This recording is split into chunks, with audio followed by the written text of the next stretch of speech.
Blessing? I'm well, thanks, Stella. Are you good? Good morning, Honorable Weber. Good morning, Chair. How are you this morning? I'm good. Honorable Bryant, good morning, colleague. Good morning, Chairperson.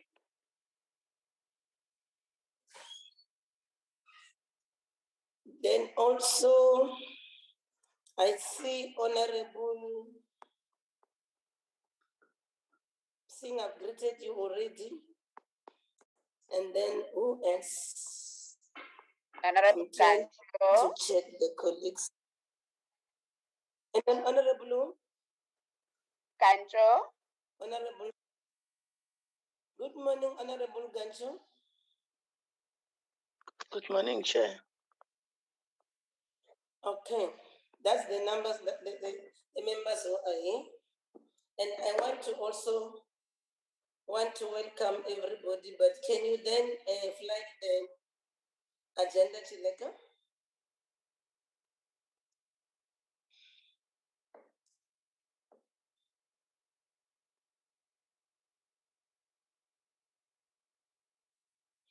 Okay, Honorable Gancho is not well,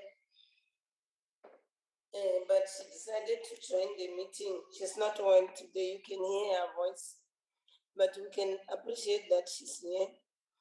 And the agenda for today is as follows.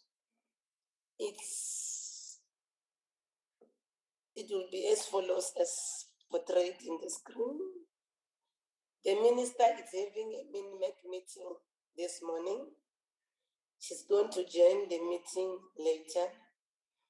So she has requested that we start with the briefing on the two entities so that when we deal with the bid, she will be in the meeting. So can I get a mover and the seconder for this agenda as displayed on the screen? Chairperson, it's Honorable Weber. Yes, Honorable Weber is moved for the adoption of the agenda. Can I get a seconder? Second. Honorable Singh is seconded the adoption of the agenda. Then in terms of apologies, yes, Honorable Weber. Sorry to interrupt like this. I am driving, so I won't be able to raise my hand. So yes, my apologies for that. No, I understand. I'll also check that. Just put on your microphone on if you want to speak. I'll recognize you. Ne? Thank you, Chair. Okay. Then I want to deal with apologies now. We have the apologies of Honorable Mbata, who's traveling from Cape Town, should join upon arrival. Then we have Honorable Phillips, who's attending a funeral. Then we have Honorable Bryant, who will attend another meeting at 11:15 and log in back at 13:30.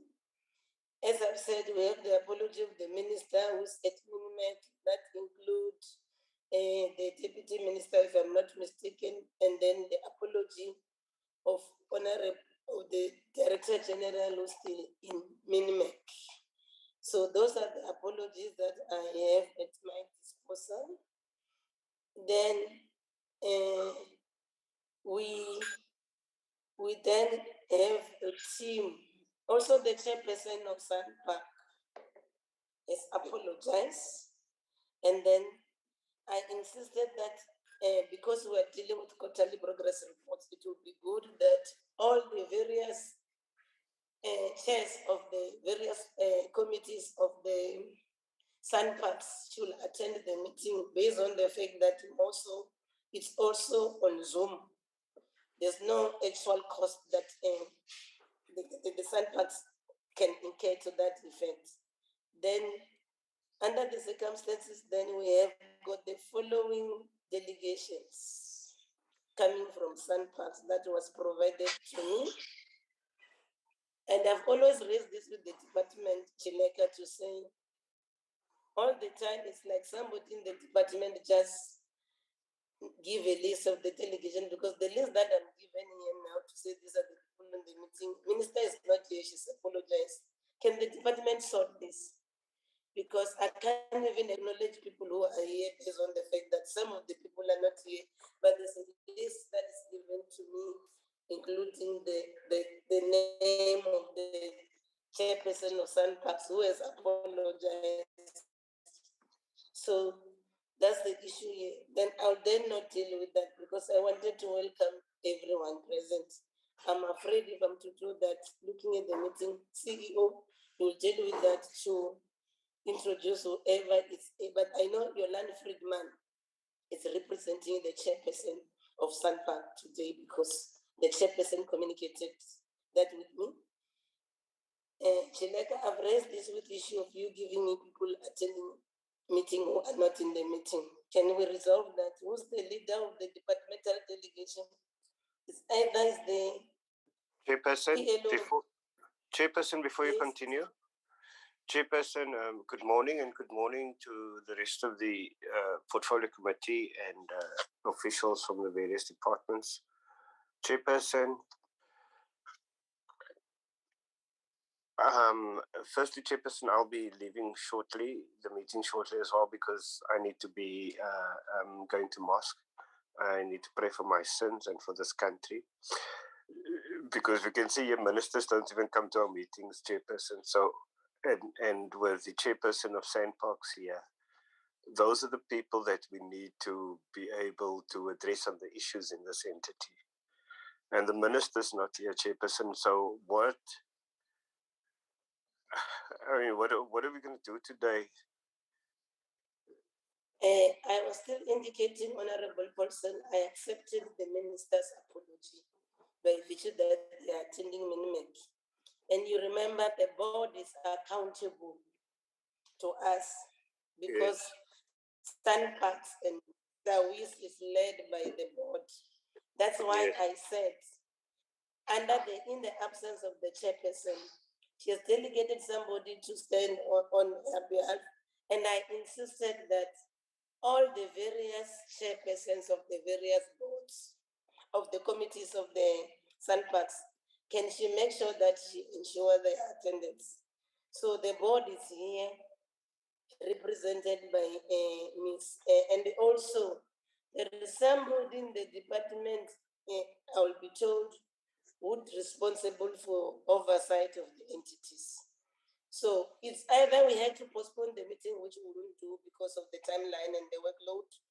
I'm of the view, that's why I took a decision that we proceed with the meeting. The minister will be coming, she's in Minimek, and then the meeting at the same time had to proceed. So all accountable people, I don't even have to, and the accounting officers of these entities, they are all here, that the PFMS requires them to account to us. They are all here. The minister's role in relation to all these entities, it's oversight. But if there will be questions that you want to ask the minister, I'll give you a chance, colleagues, when she comes in later during the day on matters that has to deal with the minister's oversight in relation to these two entities. Can I plead, Honorable Person, that we proceed on that? For that? All the responsible accounting authorities, they are here in the meeting. Okay, It's a Chairperson. plea. She didn't run away, but it's Minimek. And then the way she explained it to me, she's saying, I want to raise all these issues that you as the PC was raising with me to the Minimek. And I think that's a meeting that she couldn't afford to miss. But the responsible DDG, my issue, like you're saying, is the concern on the list that I'm given, because I'm given a list of people from the department who are said to be in this meeting. And I've pleaded with Chileka several times. I'm tired of this. When I'm given a list of people that are in the meeting, whereas they are not in the meeting. Who's the leader? Who's the acting person on behalf of the TG so that we address this once and for all? Is it you, Stumza? Nicholas, can you talk to me on that one? That's why you see Honorable Person being agitated, because it's like we'll be talking to ourselves. Who's the leader of the delegation in the absence of the minister? from the department side. Nicholas, talk to me on that one. Because this list that is there, majority of the people that I'm having here, they're not in this meeting.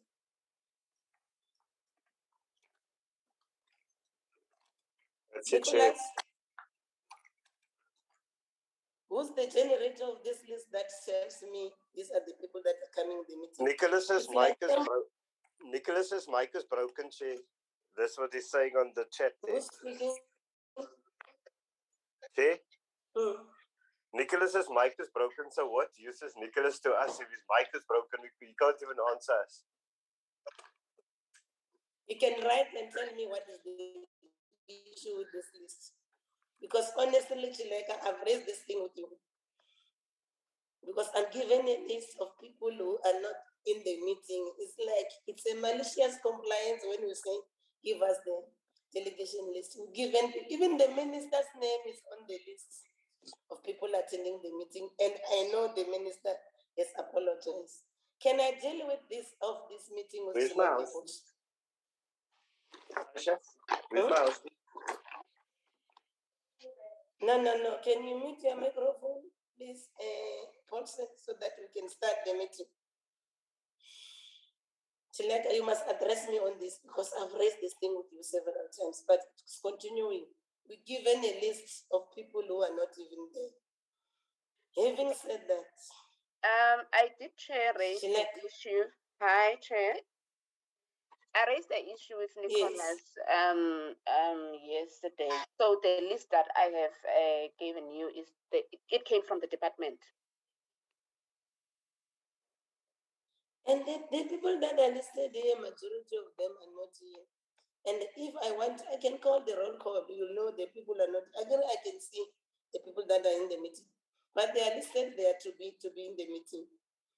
But let me not deal with that. I will ask I'll need clarity later. Nicholas, Honorable Sim, you want to say something? Yes, Honorable Chairperson. No, this is quite an untenable situation. I see there's a message there, perhaps you're not seeing it on your side, that the climate bill will be presented by Mr. Ramkharu and Witty. And then they say the minister and the DM will attend after the MINMEC if they are able to. Now that's a very, very tenuous kind of arrangement. And perhaps we need to deal with items on this agenda and receive report from people who are here. And then, we can just postpone some of the other items when we have the relevant people. I also got to leave, unfortunately, at 12:30 for another standing committee meeting.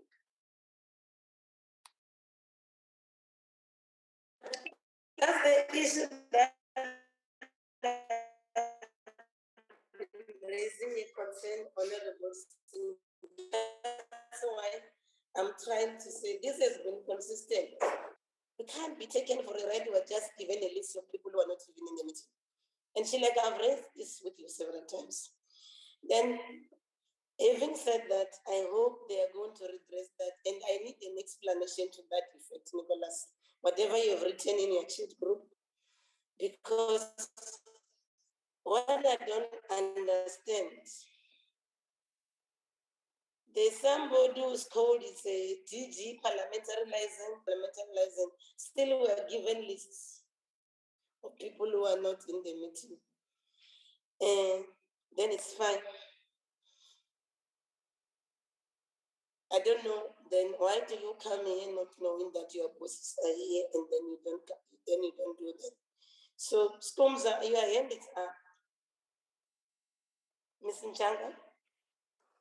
Good morning, Chair. Because and I called your honorable- name.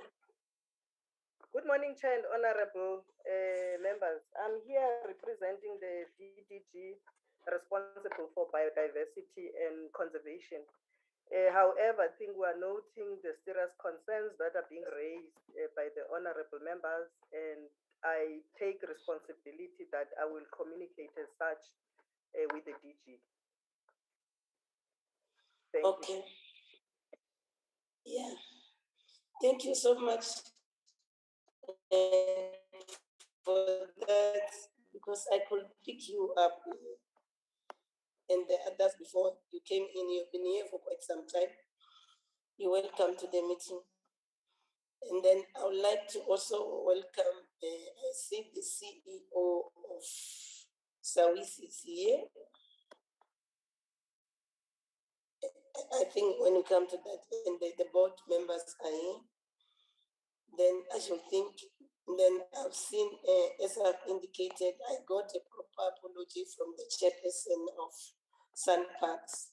And then she also gave me the name of the person who will be leading the team. I welcome Ms. Friedman and the CEO and the senior management. You are welcome. I think you deal with the introduction of the entire team when you make your presentation, but I should welcome you, the team from SAWIS, led by the board chairperson, also the team from SANParks, led by the acting chairperson, Ms. Friedman. And then, colleagues, you will have seen from today's agenda that had been circulated earlier that we are continuing with the presentation of the first and second quarter performance and expenditure reports of the two of our entities, that is the South African Weather Service and the South African National Parks. Thereafter, the department will walk us through the climate change bill, which aims to enable the development of an effective climate change response and a long-term just transition to low carbon and climate resilience economy and society for South Africa in the context of sustainable development, amongst others. Chileka, can I ask you to remove your agenda from the screen, please?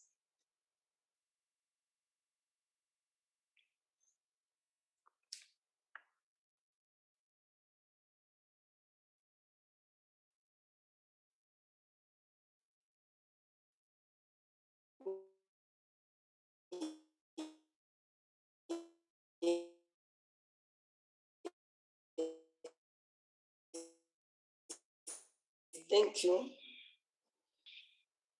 Climate change development, and they all agree that its impact is respond to the coronavirus crisis. The poor and the most vulnerable are the worst affected due to adapt to the adverse impacts of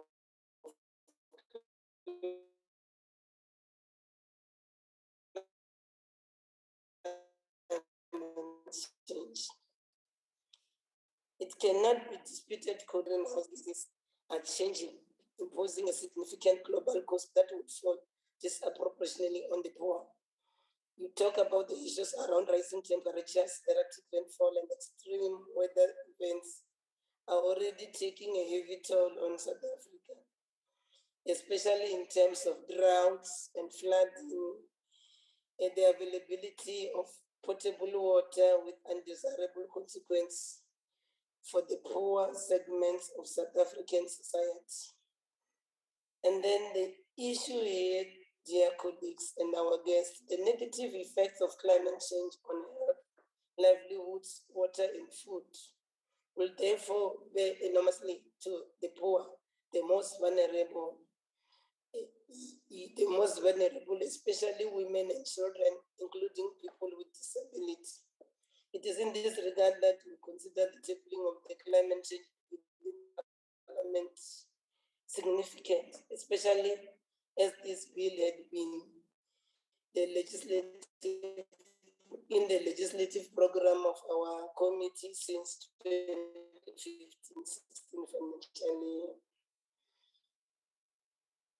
Then coming to the issue now in question, I want to welcome the colleagues from the two entities.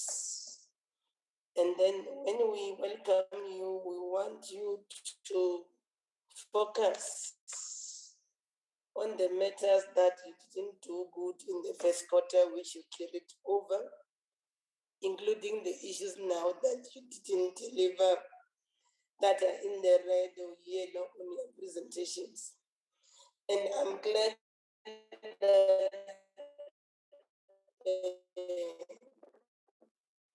the newly appointed SANParks will them to have a first-hand information of our issues so that as and when they go back to do their work, they will be able to hold these officials accountable. Then, having said that, and then having noted apologies that are coming, I wouldn't go with you with not a lot of things.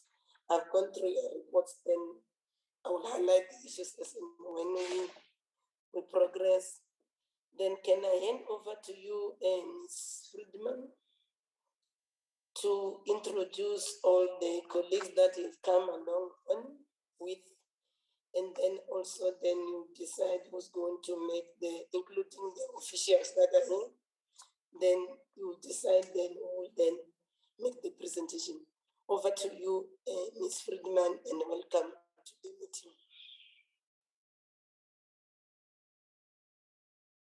Morning, honourable members.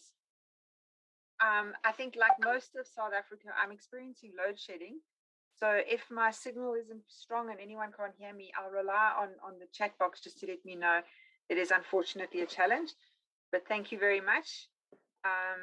And thank you, honourable members, for allowing us to present the quarter 1 and 2 SANParks reports this morning. Just to introduce the team that I have, as you heard, unfortunately, the chairperson of the board couldn't make it, but we are very well and ably represented today. I've got with me 2 other board members. I've got Sakisa Ramazia, she's a board member and also the chairperson of the SANParks Tourism Committee. And then I've also got Nandi Mayatulakoza with me today, and she's also a board member and the chairperson of the Human Capital Committee. So they will also be available to answer any questions specific to those portfolios after the presentation. From the executive side of SANParks, we've got Dumisani Dlamini, the acting CEO, and he will also be delivering your presentation this morning. And he's being supported by Irene Singer, who's the acting CFO, and also by Jill Bunding-Penter, who's the GM for strategy for SANParks. So that is our delegation here this morning. And Honourable Chair, I'm going to hand over to Dumisani Dlamini, the acting CEO, to deliver your presentation this morning. And then both the executive members here this morning, as well as the board members, are available to handle any of the questions at the end of the presentation.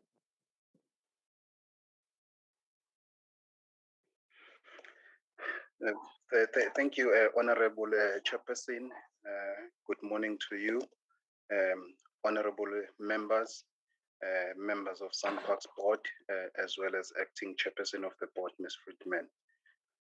Honourable Chair, maybe with your permission, as the presentation being flighted, if I can switch off my video so that then I can concentrate on the presentation itself. Can you first introduce your team and we see them? Okay, all right. Yes, Okay, Chairperson. Even if they are board members, you can introduce them to us because some of them are new, remember? And it's their first appearance before us. Okay, thank you very much, Honourable Chair. Yes, well, I will definitely do that, Honourable Chair. So, Ms. Friedman, you've already seen, because she just introduced herself as well as the team. We are joined by Ms. Zugisa Ramazia, who's the chairperson of the Tourism Committee of the board. Ms. Ramazia, if you can switch on your video so that the committee can see you. I have. There. Can you see me? Yeah, we can see you. Thank you very much. Thank you very much. Then the next person is Ms. Nandi Mayatulakoza, who's the chairperson of the Human Capital Management Committee of the board. If she can also show herself.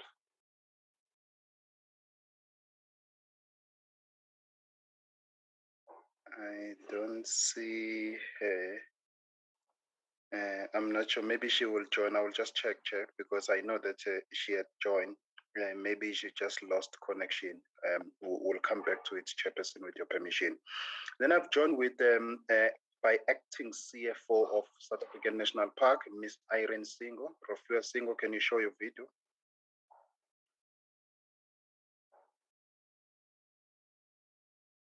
I had seen it just now. Yes, I can see myself. Okay, there we go. There we go. That's acting I CFO. can see it too. Okay, all right. Thank you, Honorable Chair. And then Ms.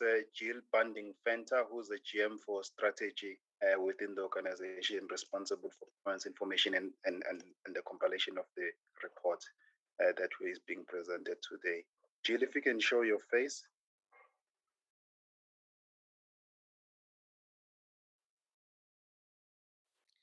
I seem to be struggling, CE, but I am here. I'll try the video. The video doesn't seem to work at the moment. Okay, all right. Apologies, Honorable Chair, for that. Probably Jill will continue to try during the course of the meeting and will give us an indication when she is able to show herself. Honorable Chairperson, thank you very much again for really the opportunity to present to this esteemed committee. Thank you so much for the opportunity to present Q1 as well as Q2 performance report. The presentation will focus on Q2 being the latest information, but will make reference to Q1 where it applicable. SANParks remain a national strategic asset as well as the global organization due to its significant conservation value that we have. The asset that we have in the organization are actually enjoyed by global community rather than South Africa. We continue to aspire to be a world-class system of sustainable national park, reconnecting and inspiring society. We will not rest, Honorable Chair, until we achieve this vision for our country. And as a leadership team, together with the board and the minister, as I've indicated, we will not rest until we achieve it. We take the presentation as read, Honorable Chair, and we'll focus on the areas where the performance has not been met for the quarter. So those are the areas that are either red or they are yellow. If we can move to slide 4, because the other slide about visions and mission of the organization and the outline. So, Honorable Chair, we started this particular financial year on a negative front, having lost significant amount of revenue in the previous financial year. We started off with a huge budget deficit of about 645 million, and which we've been trying to implement lots of to actually try to run the organization as the revenue within the organization remained depressed. And it's against this backdrop that we're actually presenting this performance report for the second quarter up to September to the portfolio committee. In this particular slide that is in front of the members, there are actually 4 goals that are actually spearheaded by the organization, which have been approved by both the board as well as the minister. We are doing very well in our core mandate, which is conservation, as you can see in goal number 1, having achieved 92% of our target, with no target that has been missed in that particular goal, but only 8% that is work in progress. If you look at goal number 2, this is where we are hit hard as an organization, in particular in the absence of international visitors coming to the country and consequently to SANParks. This is one area that has really pushed even the weighted average of all our score in this particular slide to lower than the 92 that you see under conservation.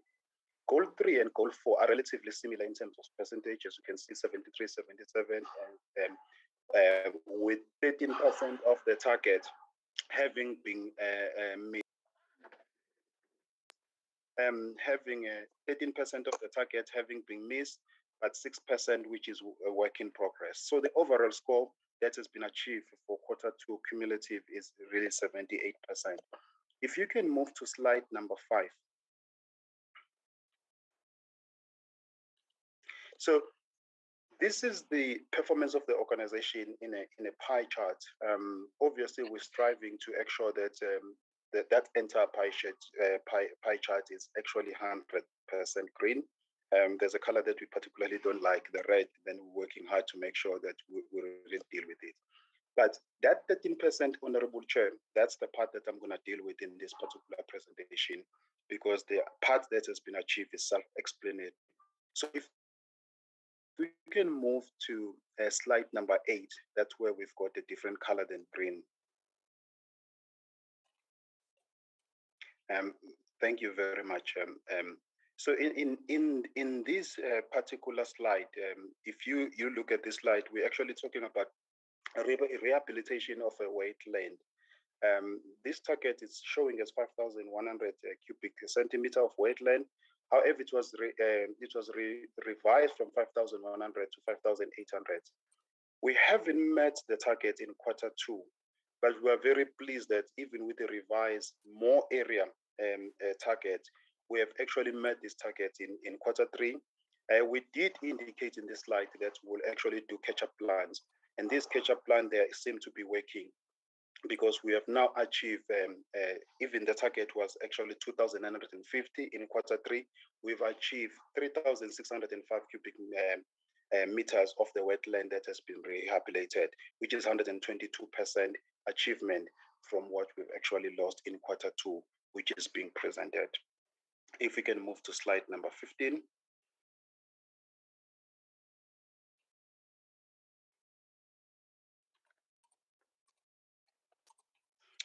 Thank you. So this really deals with a percentage of revenue within the organization. As you can see, we haven't met this target, largely because the issue of the lockdown, and especially the international restriction of South Africa by international countries, which really resulted us in getting really lower visitors than what we originally anticipated in that particular area. And again, I think in particular Q2, this is where we really experience a low revenue. We are pleased to see that in Q3 and Q4, we've been seeing an increase in number of visitors. So this will be turned around when we come back to this committee to present Q3. Our visitors have actually moved, if we compare year on year, we've actually even revised the target from 1.9 million visitors in the previous financial year to about 3.2 visitors in this year. In Q3, we're now talking about visitors having increased from 1.3 million in the same period last year to about 2.135. So we have achieved, we've actually passed through a mark of 2 million visitors by middle of the financial year, which is September, having recorded about 2.4 million visitors. And again, this is about 84% increase from what you see having been achieved in Q2. If we can move to slide number 16.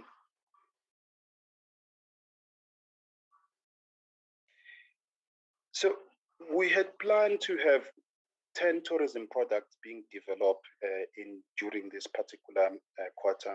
3 were 10 for the annual, but 3 for this particular quarter. Those were Punda Maria Treehouse, Shingwezi Treehouse, as well as a Pafuri project. All of them are in Kruger National Park. However, Honorable Chair, we've experienced delay. Recording in progress.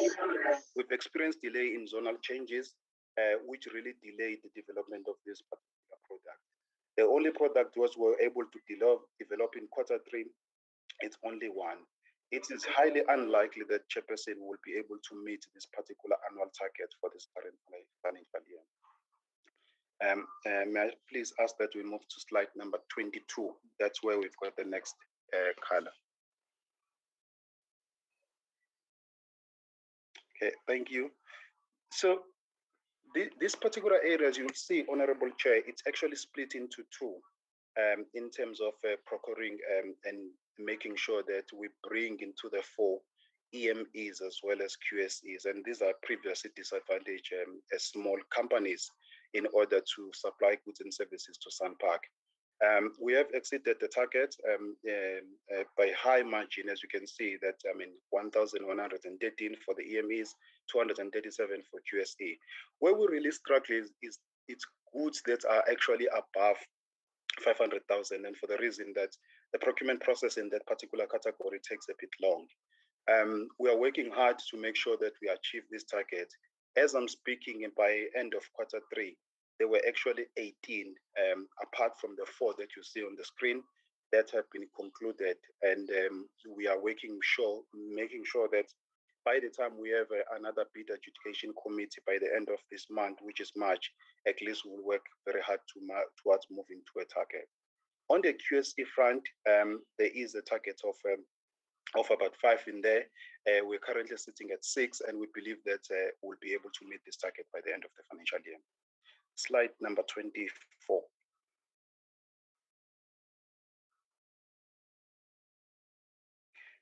Thank you very much. This talks to really the integrated transformation plan.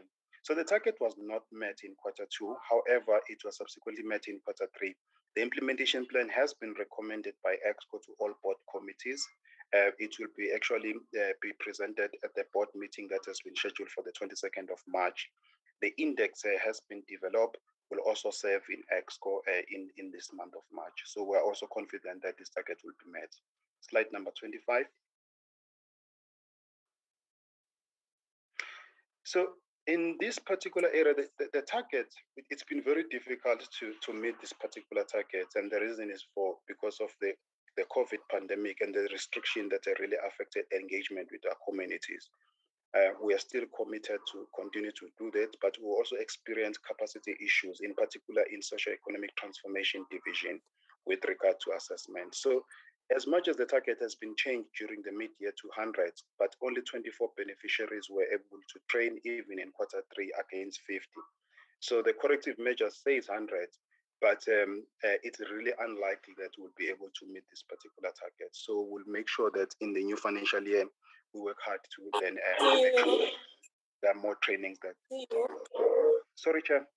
Mr. Jamin, yes, Chair. Are not moving. Oh, in slide 24. Yeah, we're on slide 24 now. That's where we are, ne? Yes. I was talking to the slide, Chair. Okay. Thank you very much, Chair. Sure. Okay, thank you.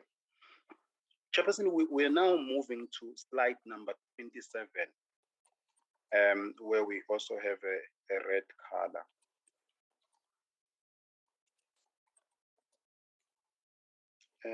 Waiting for slide 27. It's not on the screen. Yeah. Chilega, if you can move to slide 27. Thank you very much.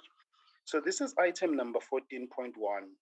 It's quite a very critical and serious matter for the organization, which is an implementation of a KNP beneficiation scheme that couldn't be implemented, largely because of the disagreement between from the land claimant with what has been proposed as a beneficiation scheme by SANParks. This matter has been protracted for a long time. I'm pleased to indicate that, Chair, as much as this is reflected right in Q2, there have been some progress since this what has been submitted to Portfolio Committee.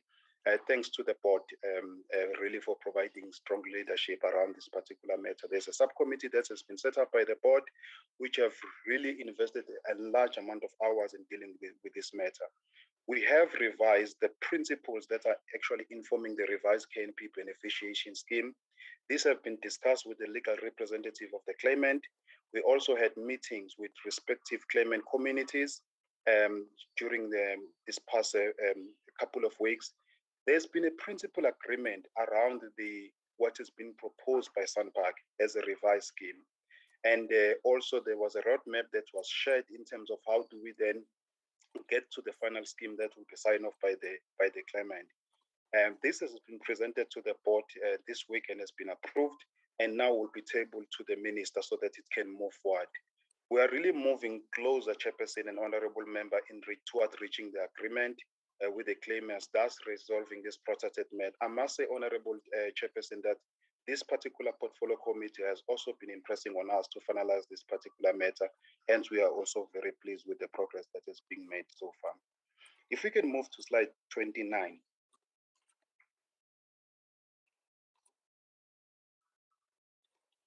Thank you very much. So resource mobilization form part of critical component of our revenue because it's really augment the revenue that we receive from the state, but also the revenue that we generate. They are actually most of the resource mobilization, resource mobilized through this way are actually used to fund conservation costs. So in this particular quarter, we did not meet the target. As you can see, it shows 15.8 million on the screen. Some of the funding agreement were only completed towards the end of Q2. So which means if the agreement is completed in that quarter, but the money then did not flow in the same quarter, some of the fund, we've seen them trickling in only in Q3 and some of them in Q4. In terms of the cumulative amount, Chairperson, we have actually met the target because we have actually collected about 58 million by the end of Q2, which have been raised through resource mobilization.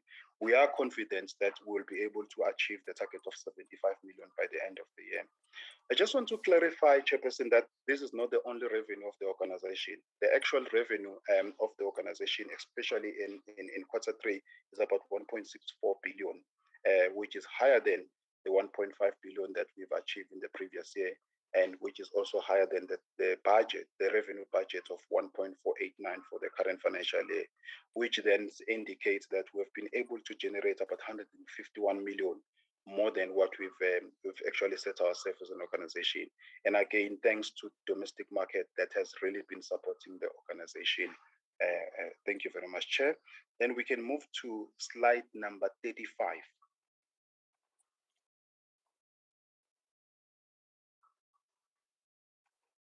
There. Thank you. So this is the digital strategy for implementation plan within the IT environment. We had to reprioritize this, Honorable Chair, because when National Treasury couldn't approve our deficit that we've requested, that means that we have to revise our budget. We had to cut our budget about 600 million, which resulted in many of the line items not being funded, and this was one of them. So unfortunately, we won't be able to develop this because of the unavailability of money. We'll look at it in the new financial year. If we can move to slide number 37.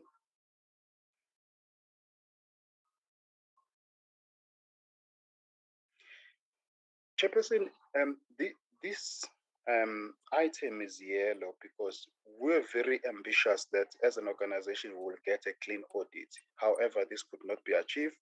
The organization, however, did achieve an unqualified audit opinion, and hence we are amber. We've also had set ourselves to correct action plans, about 50% of them, to make sure that they're implemented. We are pleased to indicate that most of the action plans have been implemented by the organization. We have also done interim financial statement, and we have sent them to our internal audit to check how we've actually corrected those audit findings. And we are now actually working towards our year-end closure and preparing for our final audit. If we can move to slide number 45.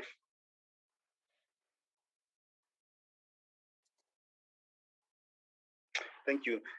This shows our, it's called interim financial statement, statement of financial performance, but then the word that is usually known is an income statement. It shows the financial performance of the organization.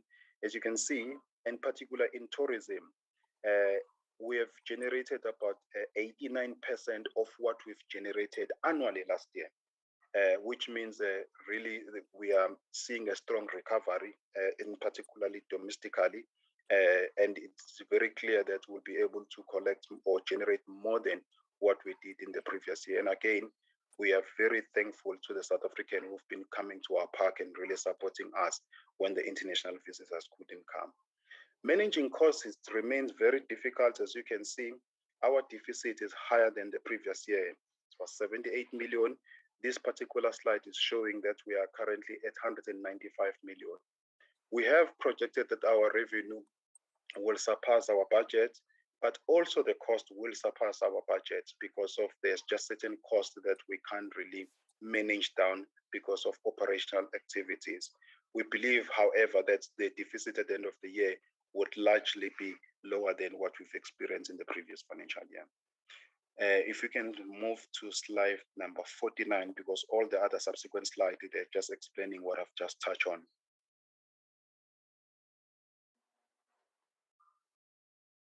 49, yes. This is the balance sheet of the organization. Our balance sheet remains relatively strong despite declining financial performance.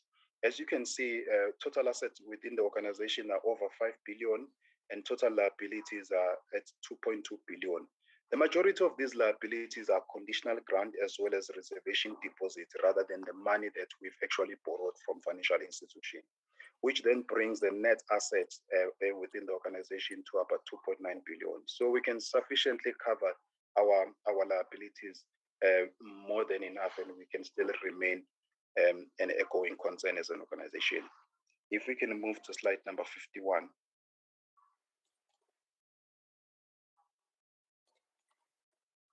So, Honorable Chair and members, this will be the slide that I will be presenting on because then the next few slides really talk to what I will explain in this slide. We have generated about 939 million in the last 6 months. However, we spent 1.1 billion. And again, it indicates what I've already said earlier, that we're experiencing higher expenditure because of the nature of the organization and operations within SANParks. We have lost about 310 million in the previous financial year due to depressed financial performance. We have lost about 461 million in the current period of 6 months due to lower revenue. So really, you can see the impact of not having international tourists within the organization and what it's really doing in the performance of the organization. So the rest of the slide, then they just go into details in terms of this particular cash flow statement. Thank you very much, Honorable Chair. We'll be guided by the committee on comments and questions.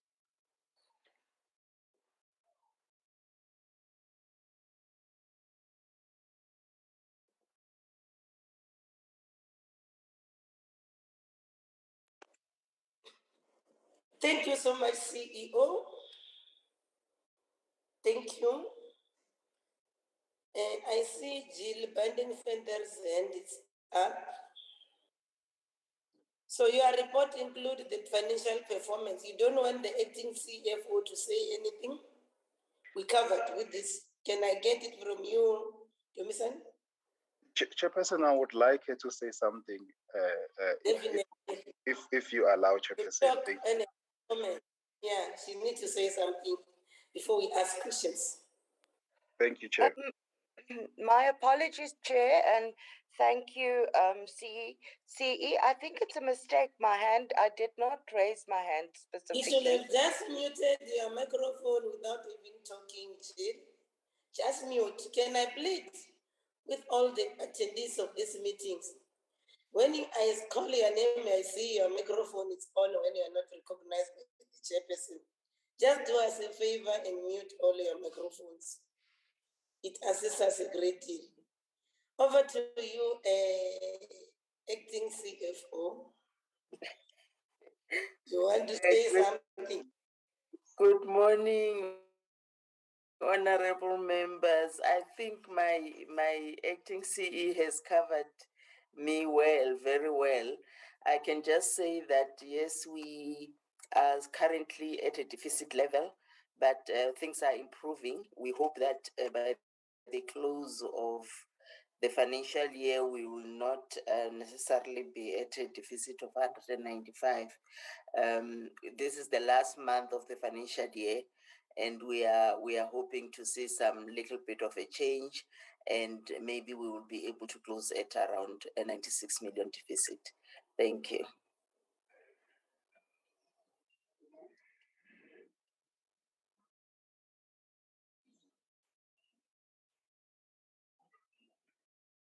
Chairperson? Yes. So you'll be ready to take questions? Yes, we'll be ready to take questions. Thanks. Okay. Fine. Okay. Can I then get a show of hands of members? I'm trying to check members. I've noted Honorable Bryant will be followed by Honorable Paulson in that order. Over to you, the parliamentary staff. Okay, Honorable Weber, you'll come after Honorable Singh. Mute that microphone for me. Yes, can we follow the order? It will be Honorable Bryant, Honorable Paulson, Honorable Singh, and then Honorable Weber in that order. And then Honorable Tunu should be the last one. Over to you, colleague. Honorable Bryant. Thank you very much, Chairperson.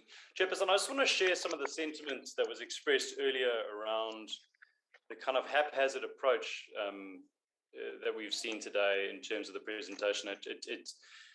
It's a little bit disappointing, and I think SANParks is such an important entity within the DFFE, and such an important entity in terms of conservation and the future of South Africa and its environmental resources in general.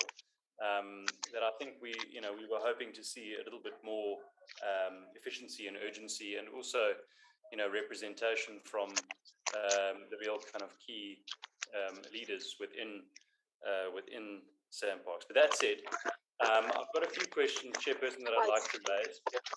Sorry, somebody's microphone is on. It's very scratchy.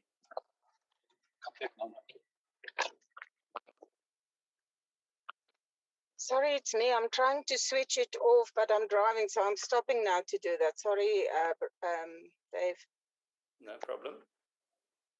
Thanks, Chairperson. I'm going to continue. So, Chair, we're getting from this presentation a kind of glowing picture of the organisation, suggesting that it's not facing that many risks or challenges.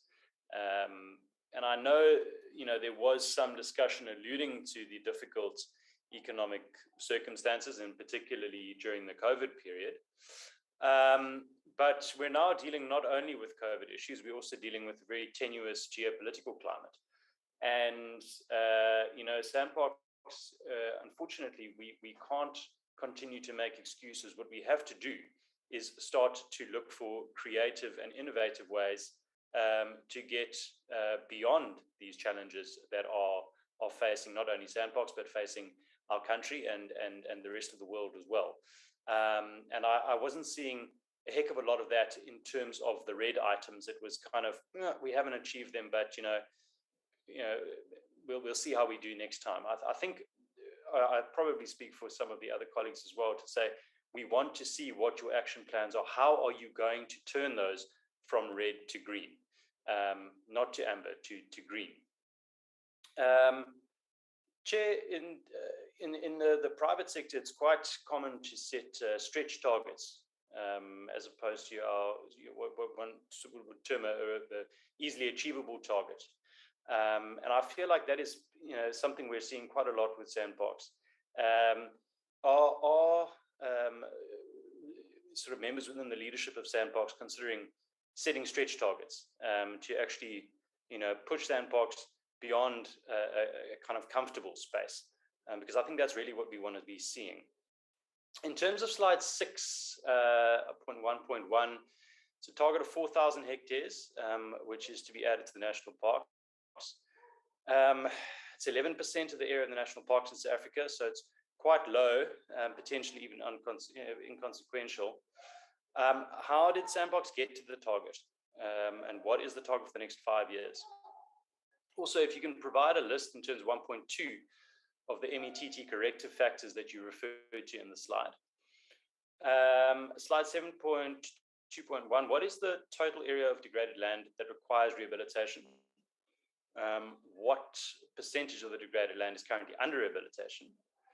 And the total area requiring rehabilitation, and the percentage of follow-up hectares. If you can just provide us with a little bit more detail there. In terms of slide 8, the total area of the degraded wetlands that require rehabilitation and the area of the degraded wetlands that are under rehabilitation. In slide 9.3.3, the completion date for the assessment of all the parks in terms of climate change vulnerabilities. It's a huge issue, and I know later on the agenda we are going to be getting an update on the climate change bill. So I think it's quite pertinent for us to be talking about where we stand in terms of climate change. Slide 11, 5.1, if you can provide the basis and the numbers used in terms of the calculation for the percentage increase in the rhino population in Kruger National Park. Dr. Ziba has stated previously that SANParks doesn't know exactly how many rhinos there are in the Kruger National Park. So we'd just like to establish what the basis of the numbers that have been used for that calculation is. And then in terms of slide 12, you can explain how the target for the reduction in the number of rhinos poached was set, how that was established. I know we have spoken about this previously and asked questions, but if you can just expand on that. The target for rhinos poached, not sent as a percentage of the population and rather a kind of bulk number. Would it not make more sense to be looking at how many rhinos are left and saying a percentage of that as opposed to kind of a fixed number? And then in terms of the ranger posts, I know we do have a significant number of posts that are open. If you can just expand again on how many ranger posts are unfilled and which ones are budgeted for in terms of the current KNP funding. In terms of resource mobilization, just expand a little bit on that. I didn't quite catch what you meant in terms of resource mobilization. The target of 4 million rand in terms of slide 31, 15.3. How do you set that target of 4 million rand? And there were 2 white rhino that were sold. We understand white rhino are at critically low levels in Kruger National Park. Who did those rhinos get sold to? I think that's quite an important question. And then slide 34, 16.5, details in terms of the human capital management strategy. Can you just expand a little bit in terms of that? Chairperson, then I've just got 4 more questions, sorry. Slide 36, the business process review and re-engineering program. Why is that necessary? Because according to the presentation, things seem to be running relatively smoothly. What is the business process review intended to achieve? Then in terms of SANParks' staffing, is there a fully staffed internal audit team in place? And I didn't see any target being set for the quality of the internal audits. Then slide 41. I know Mr. Coleman was recently quoted in terms of there being a 270 million rand maintenance backlog in Kruger National Park. What is the current total maintenance backlog in SANParks as a whole? Just so we can sort of establish that. What are the most pressing maintenance and recapitalization issues that are being faced by SANParks? And when is the draft 5-year maintenance and recapitalization plan going to be approved and the relevant work commenced? And the maintenance budget for the 6 months underspent was underspent by 46 million, which is 48%. And we hear conflicting reports about SANParks' resources. You know, on the one hand, we're being told that they're adequate. On the other hand, we're being told that, you know, it's very, very thin on the ground. Does SANParks have adequate resources in terms of you know, to spend? I mean, if we're sitting at 48% spend, it seems a bit odd then to claim that, you know, there's not enough money to achieve these targets. And then the maintenance skills and capacity shortfalls, these were also mentioned by Mr. Coleman recently. Are those going to be addressed going forward? And then the percentage and the reduction of water consumption in Kruger National Park, that was removed as a target. Why was that removed as a target? And then finally, Chairperson, and I'm sorry for such a long set of questions, but it is important. Finally, the interest earned on the 20 million, that was about a return of 2.1%. How does SANParks invest its cash? If you can just expand a little bit in terms of that. Thank you very much, Chairperson. That's oversight at its best, Honorable Bryant. Honorable Singh, you'll be followed by Honorable Paulson. Oh, I think I was supposed to go first, second. Yeah, it's you, Honorable Paulson. My apology. It was you. Yes, I'll give Paulson. I'll give Paulson. Thank you. You'll give him. Thank you very much. No, it was him. That's it was progressive. Thank you so much. Thank you very much. Okay. Thank you. Sorry about that, Honorable Paulson. No, it's fine. You can proceed. Thank you very much, Chairperson, and thank you very much for the presentation. Good morning once again. Through you, Chairperson, SANParks is heavily reliant on on tourism for revenue income, and much of the tourism is from the international market. During the pandemic, South African citizens were encouraged to explore their own country.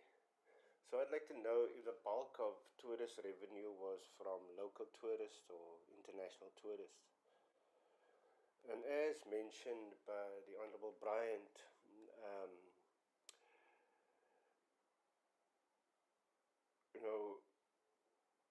South Africa is affected by geopolitics. So when we get international tourists, we conducted a survey among them as to why South Africa is either favored or not a favored destination for tourism. Because much of the issues that affect tourism lies outside of the ambit of SANParks or even environment, forestry and fisheries for that matter. People are concerned about crime. They're concerned about condition of roads. Do we have a sense as to what the issues are that these tourists are concerned about? And if we do we feed this to the relevant minister? We know transport is an issue. We have an almost non-existent rail system. Taxis are not ideal.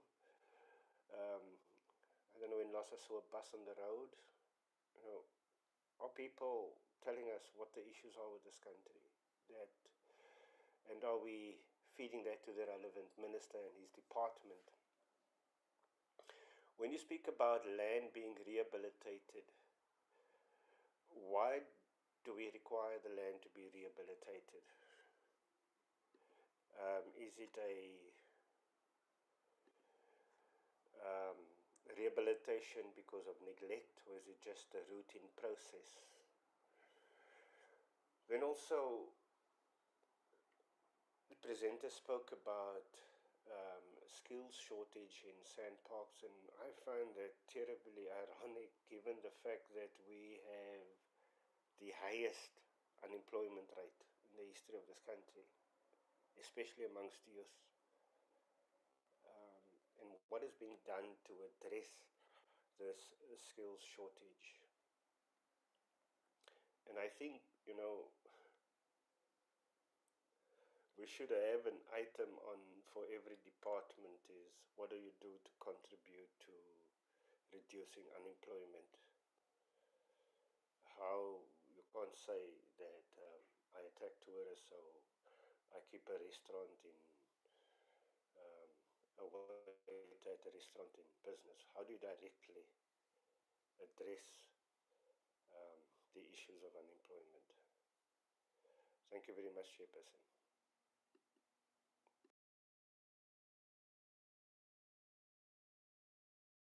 Chair? Hello?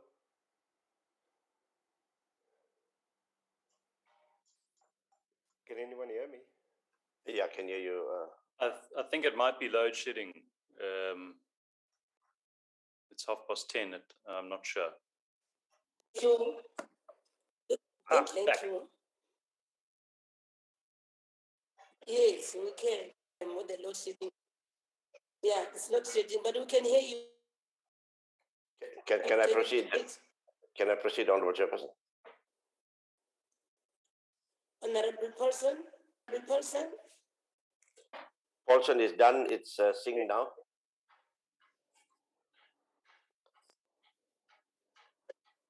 Am I audible? Yeah, in the meantime, if he comes back, we'll give him another opportunity. Proceed, sure. No, Chairperson, I completed my question. Proceed, Honorable person. Okay. Thank you very much. Thank you, Chairperson. Yes, I say proceed, Honorable Singh. Can you hear me?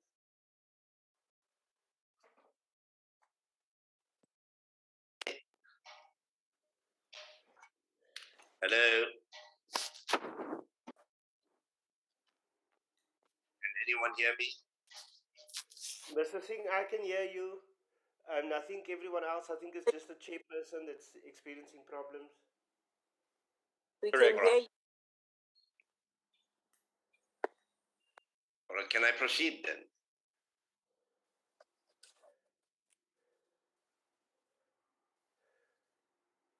Proceed, Mr. We can see you. We can hear you. Yes, you are. Okay. All right, thank you very much. I loud and clear. Okay, I took the thing off my ears. I thought that was a problem. All right, thank you very much for the presentations. Thank you, Chairperson. Good morning, colleagues, and everybody else that's on the platform. I think Honorable Bryant and Honorable Paulson have asked a number of questions that will assist us in understanding the way SANParks is operating, and particularly in those two terms, first and second quarter. What I'd like to know, just to follow up on Honorable Paulson, you did say that the overseas tourists were not coming in, and we understand that. I'd like to know, what did SANParks do to encourage and incentivize local South Africans from coming to the parks?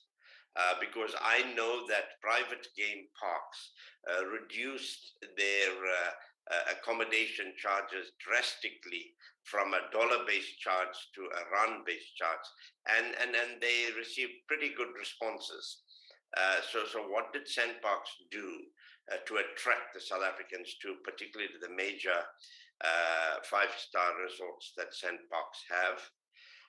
Secondly, can we get some information? Now, SANParks was one of the big beneficiaries during the adjustments budget some time ago to provide for challenges experienced because of COVID. Now, is there a list of items that can be provided to us at some time of how this money, specifically the additional funds, were spent by SANParks? Because you did receive a lot of money. The third question, the wetlands program, it was a red, but you said it's on track. But I think the reason you gave was that two managers had left. Now, are there any particular circumstances that caused those two managers to leave at the same time? I mean, what informed them leaving and causing a delay in the program? And my last question will be, and I don't know if any of you can answer it, or is this something the minister may have to answer, but if you can't answer it, you must say no. But I'm sure you've got your legal people on the line as well. The investigation with regards to a former suspended CEO, Mr. Keteni.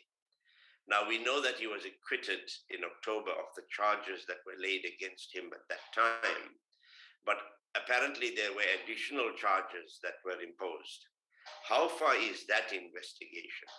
Because that was in October and it's now March, almost 6 months down the line. Thank you very much, Chairperson.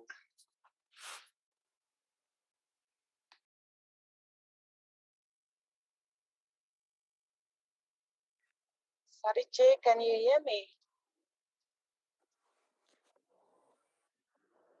Hello, can everyone hear me? Yes, we can. We can proceed now. Proceed. Chair, I'm struggling a little bit with my signal. I didn't hear Honorable Singh's question, so I might repeat his last question. Chair, I would like to know also from the department when the case of the CEO will be completed, as the internal investigation started already the end of last year, and this internal investigation has been going about 3 months. So if we can just have an indication of what is happening, I would really appreciate it. Thank you, Chair. I hope I was audible. Thank you, you were. Thank you so much. Can I allow Honorable Paulson to finish if you were not yet done, Honorable Paulson? No, Chairperson, I completed the questions that I had here. I think you had problems on your side. I hope the... Okay. Then I'll allow Honorable Kuno to be the one that ask questions now. Over to you, colleague. Thank you, Honorable Chair, and good morning to all the colleagues, and thank the presentation by SANParks. I've got one question, Honorable Chair, on the issue of the deficit and the budget. My question, Chair, is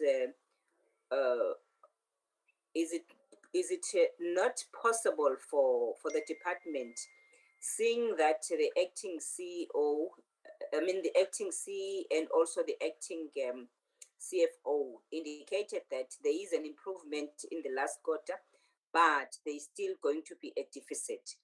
That we as SANPark, they look at the adjustment budget, the issue of adjusting the budget, so that we try and deal with the issues of the deficit. I know that it involves, I heard that it involves the money that there's more spending than the actual money. But now, is it not a prudent or a best way of just adjusting the budget so that when we get to the new financial year, we are able to resolve the matter, rather than having the deficit that will be ongoing and getting into a new financial year? Thank you, Chair. Thank you so much, Honorable Kunu. Can I also take this opportunity to appreciate the report and the progress that you are making? However, let me ask the following, acting chair and acting CEO and the team. The implementation of your Kruger National Park beneficiation scheme could not be implemented,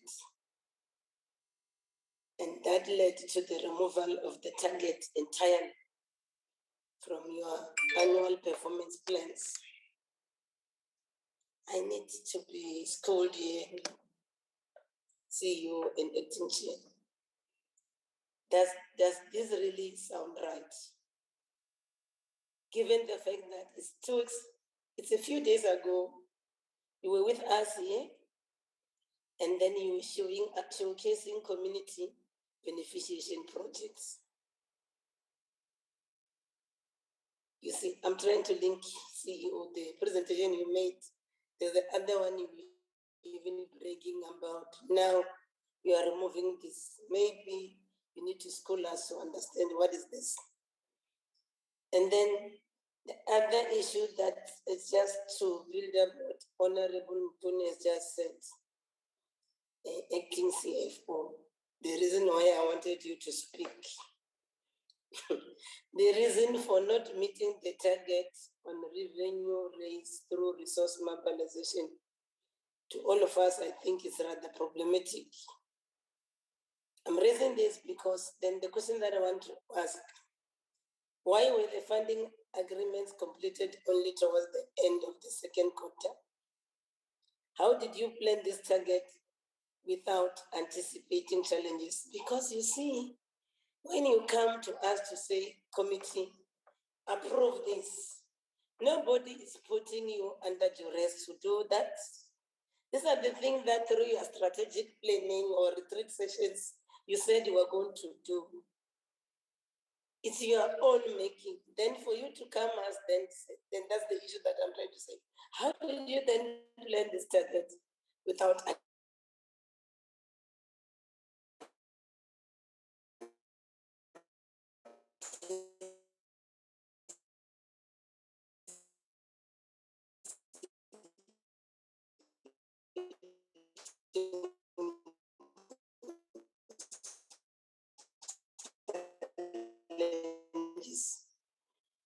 unless CEO, if it is.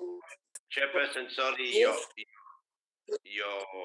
line is very, very bad. I couldn't hear you, so I don't know if anybody could hear you. Let me check from them. Colleagues, can you hear me? The chair was breaking. You were no longer audible.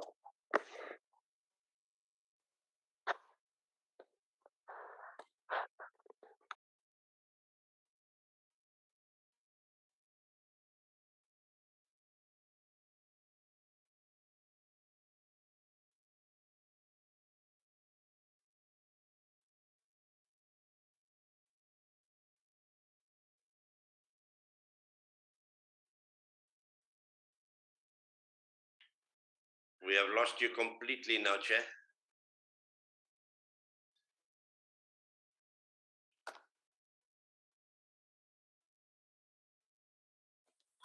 I see the mic of the chair. Now she's gone. Now she's completely out. Was there perhaps a sequence, honorable members of speakers? No, perhaps, Medisi, you can take over and get the SANParks to respond to the other questions, and then when the chair comes in, she can continue with her questions. I second the nomination for Honorable Modise. Yeah, let's move. Well, thanks, honorable members. Can we then get SANParks to respond to the questions? Chairperson, sorry to disturb. Before you go on, I've received a message here from the chairperson, and can I just put her questions through? Yes, please proceed, Honorable Singh. Yeah, it says SANParks has been told by this committee and also by the previous committee to establish a zero target for rhino and elephant poaching in the light of the resources put into anti-poaching measures. Why are we not winning this war altogether?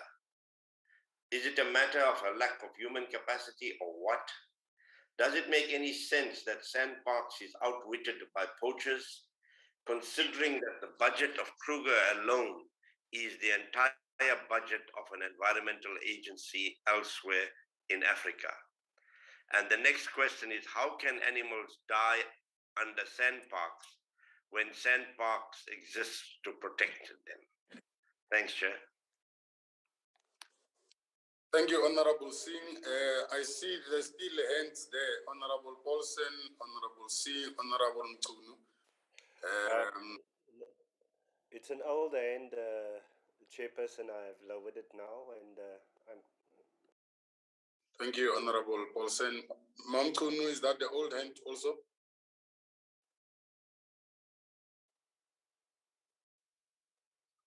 All right. Can we then get responses from SANParks?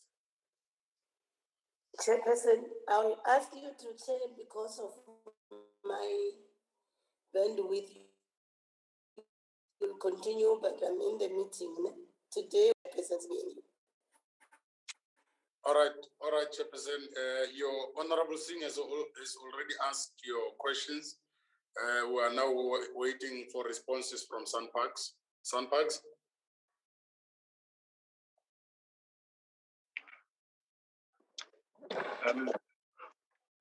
Thank you very much, Honorable Chairperson.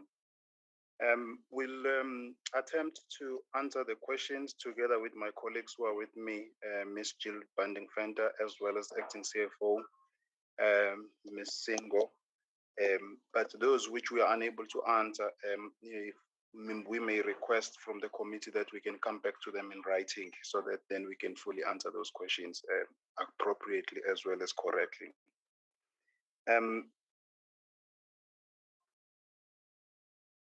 Then I'm just going, thank you very much, Honorable Brian, for your comment, and we've taken note of your concern as well, which you have actually indicated, in particularly the issues of stretch targets, and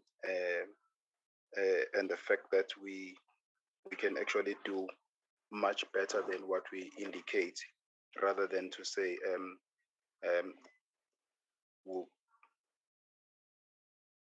rather than to indicate that we'll actually do better next time. I have been writing very quickly. Please apologize if I have missed some of your question. You were a little bit faster than my hand. My apologies. The question that I haven't answered today, I will rely on the colleagues to actually take them for me. On the issue of setting a population, a percentage of rhino reduction instead of a fixed number. As you know, the method in which we do the rhino calculation of the population is through census, which then through that scientific method, it then actually indicates what are the number of rhinos. Basically, it's an estimate than an absolute number. So it really make it difficult then to put in actually a percentage with regard as opposed to the fixed rate. I think it ties in with the question that was asked by Honorable Singh as well, and as well as the chairperson, to say why do we actually putting a number? Why can't we also do a zero, which I will actually address to. What we're using a baseline of how many rhinos were lost in the previous year. And then we say, we will then have our anti-poaching activities to target to have much lower rhinos being poached. The nature of the Kruger National Park and its size, and if you actually, which is more than 2 million hectares, and if you match that with the resources that we have in the organization, it's almost an impossible task to be able to have a full coverage of all rhinos.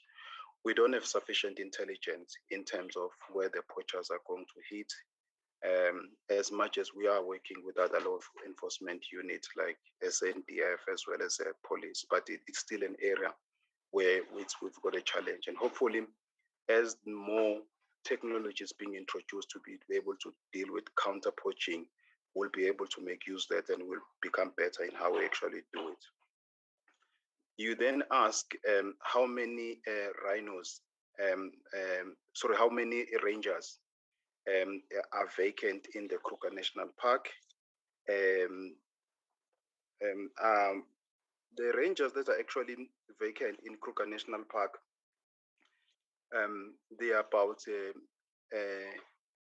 I just want to make sure that I give you a correct answer. There are about 87 vacancies of rangers. 51 of them have been vacant for longer than 5 years, and 36 of them have been vacant for the last 3 years. Unfortunately, it's one of those positions that we haven't been able to fill. You ask how much is budgeted to fill rangers. We have no budget for vacancies in the organization due to the situation.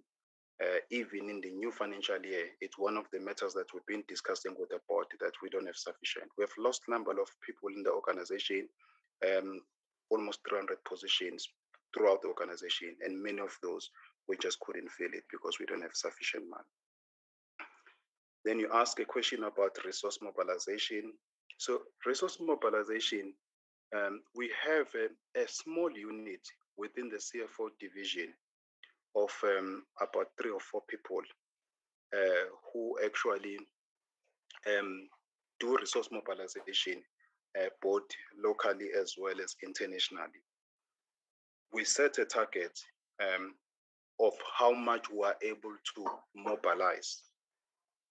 And then we then develop a number of activities that will then help us to reach that particular target. It involves really knocking at each and every door and see if you are able to actually raise money. As you would know that many of the people, they just don't pour money, especially to a public entity like SANParks, but they fund a particular cause. So the money will come either if we want to develop a particular anti-poaching strategy, or we want to actually look after a particular conservation area. It depends also on what a particular donor is trying to achieve. And if we find that we have got a mutual objective, then they will then invest in, and the monies can, as we've previously responded to parliamentary question, it can be 10 rand, it can be 2 million, it can be 10 million. So it comes in really different forms. We do have a resource mobilization strategy that was actually approved by the board in terms of how we embark on this. And we try to utilize this as much as possible towards achieving more money. I must indicate, and I know that I'm also answering the chairperson's question as well, because it linked to this one, that since the advent of COVID, we have found it very difficult to raise money for conservation, because most of philanthropies as well as donors out there, they are focusing on more humanitarian causes rather than conservation, which make it difficult to raise money as what we used to in the many previous years. And that's why we have a challenge of missing the target from time to time. I was writing question. I'm going to come back to the 4 million target. I haven't gone back to that particular slide that we're actually referring to. Honorable Brian, let me come back to you on the 2 rhinos that you indicate have been sold, and let me get specific details from the team so that I can feedback appropriately back to you with relevant facts. On the issue of a human capital strategy, SANParks, as you know, we've got 1,000 of employees. The human capital strategy, it really helped how to then lead effectively that kind of a workforce. So it got many elements, like, for example, how do we deal with issues of succession planning? How do we deal with the issues of wellness of staff? What kind of a culture that we want to create in this organization? And how do we then look after the entire workforce of the organization?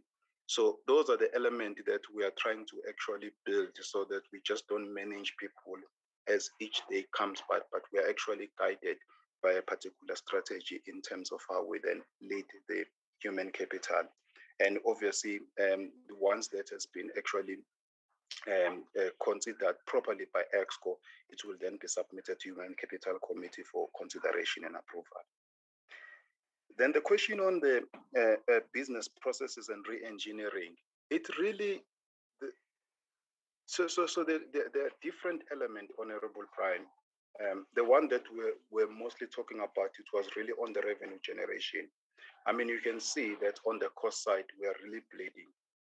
We're in a state where our budget exceed our expenditure exceeded the budget. So we want to deal with some of what we believe could be inefficiencies in the system. It could be how we procure, how we do certain things, and the business re-engineering process, it really seeks to do that. But not only that, when the new board have actually joined SANParks, it really led the management team as well as the organization into Vision 2040. And in that particular vision, it's what kind of an organization we would like to see in 20 years. And obviously, there are priorities for the next 20 years for the next 2 years that we need to deal with. Some of it we have already included in the new annual performance plan that we will be tabling in Parliament. It's really dealing with how do we as an organization doing things better, and given the fact that we are unable to fill most of our position, and we are unable to generate more money because of external factors that SANParks doesn't have control. So the question is that then how do we then do things that are within our control? If previously I used to do with 2 people in this particular process, how do I still deal with the same process but using 1 person? And again, it talks about efficiencies. How much time do I spend in that? And which particular times, how do I do it? How do I actually position certain things? So that's really what it is. Then you talk about in slide, I think you mentioned slide 41, there's 221 maintenance, which also Mr. Coleman had indicated, which is backlog. We have a document that's called Capital Development Plan that was actually considered and approved by the board a couple of years ago. it indicates that the maintenance, and it's actually divided in various categories. We have a maintenance backlog that really runs into billions. So what we've been actually doing, and I think if I'm trying to remember correct, is around about 9.8 billion. I stand to be corrected. Obviously, there's certain money that we get from the department to deal with maintenance. So what we're using, we are prioritizing maintenance because we won't be able to have sufficient amount, and we don't have that strong balance sheet that we're able to raise such a huge billions of money. And even if we were able to raise that money, I don't think SANParks will be able to afford the repayment of a debt. So we do have a challenge. So if we receive infrastructure money, we receive EPWP money, we then enter into business plan with the department in terms of what do we need to prioritize in terms of maintenance, and then we do that. So really, it runs into billion. So then you ask a question: is that when will the maintenance plan be approved? So in the last 12 months, we've embarked on an exercise that call it physical verification of asset infrastructure within the organization. Because of the nature of the exercise and the extent of it, we only focus on the above ground infrastructure. We couldn't touch underground infrastructure because it was really going to be expensive to be able to do it, and it's going to take long. We've concluded that particular exercise. We do have a draft report, which is still being considered by the management team. It hasn't even reached the board. And in that, it proposes a draft maintenance plan. But we are also looking into it for the next 5 years. I believe that in due course, we'll be able to have that document approved. And again, there will be also a different mechanism in terms of how we then deal with maintenance within the organization. Just apologies. On water scarcity consumption, I will ask the colleagues to assist. If we can't, then we'll come back to in writing. The CEO will actually deal with the issue of an interest. Then Honorable Paulsen, on the tourism numbers, we do rely, since the pandemic started, it's now the second year where we rely on domestic and the locals. And they've been actually very good in supporting us. So I would say at this particular stage, almost as close as possible to 100% of the revenue that we generate, it really flow from the locals, apart from what we receive from the department by a form of a grant. I'm not aware of any survey that actually have been done on the consideration of the international tourists. What I do know from our discussion and just previous exercise, not necessarily the surveys, is that the number of consideration that the tourists take. I mean, for example, how long it takes to get into that countries. And many of the European and Western countries, they will take that into account. If it takes a 15 to 18-hour flight, probably they might go to a much closer destination. Yes, you are correct. The issues of crime, they are taken into account. But also, more importantly, South Africa is also competing with other African countries. So they might choose to go to Kenya. They might choose to go to Tanzania. Tourism products that are being offered by the particular country also do have a key deciding factor of which country they go before they come to South Africa. And once they've made a decision to come to a particular country, then the next level of a decision is that then which province. It might be Cape Town, it might be Kruger National Park. So those are mainly the consideration that have been given. We do share the information with the ministers with some of the challenges and opportunities. We have ministers' executive meetings where SANParks also report, and these issues are actually discussed from time to time. Then on the issue of land rehabilitation, it's really not because of neglect, but mainly it's really a routine maintenance. So we plan, and that's why we indicate what kind of a portion of land that will cover based on the available funding that we have. Most of these are usually funded by EPWP, and that's why SANParks is able to do it rather than using our own internal budget. We do have a challenge of a skill shortage. So you may see the organization having a number of people because and SANParks is really a labor intensive organization. But what we're finding more often is that the direction that the organization want to take in terms of technology innovation, in terms of driving a lean organization, efficient ICT environment, that's the areas where we're really building skills. I mean, areas like ICT units, we have as much as 70% vacancy rate, which is very concerning, especially knowing that we're actually managing a large IT network infrastructure. So those are the challenges that we experience. I mean, we've been seeing a huge departure of skills,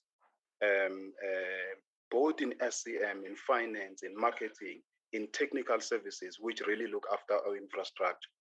What we're finding to be a challenge is that many of the people would have joined SANParks many years ago, probably for 20, 30 years experience. And the salaries that are now being demanded by people who are coming to a system are becoming even more expensive. I mean, we've got instances, I mean, even in Kruger, when we were trying to appoint a head of finance, he was demanding a salary which was more than me. Not that I have a problem with that, but it tells you how much the market is really currently paying. And because of the budget issues at SANParks and the level of salaries, we're just unable to afford to attract those kind of skills to take the organization to the next level. Then the Honorable Singh, you ask about incentive that are being provided to locals. We are running a number of campaigns. Some of the discount that we've got massive discount all the way up to 40% to encourage the locals to really to come to our park. We've also launched a campaign of having an office away from an office and home away from an office, which really encourage people that who are actually want to work away from the office. If they actually work, for example, 2 weeks, 3 weeks, a month, we'll offer as much as 50% discount so that they can actually work in an environment that is actually encouraging productivity. You ask a question about we've benefited. Yes, there was an amount of 961 million that we received in 2020 when COVID first hit and we were asked to close all our park and evacuating all the visitors. So at that particular stage, the amount really, it was not an additional amount. It was an amount that really helped us to bridge the gap which we are finding ourselves. Our quantification at that particular point in time is that we had lost 2 billion revenue. And it was really going to be difficult to even pay salaries without any financial assistance from government. SANParks' salary bill is about 1.3 billion. So if you lose 2 billion, you actually don't have money to pay your basic staff other than just other contractual obligation that you have. So bulk of this money went into that. And we still required more money. So as much as we received the 961, we had to implement over 400 million cost containment in order to make sure that the organization survive. And I'm aware that many of our sister organizations, they were actually at a point where they couldn't even pay salaries. We were just fortunate that when COVID hit, we had about 600 million free cash flow that really take us almost to July, while that money was being sought from government. So by the time it came at a time when our resources were really being depleted. I won't be able to answer the issue on the CEO. I will defer that member to acting chairperson or one of the board members to deal with it. Honorable Mkhune, thank you very much for that comment.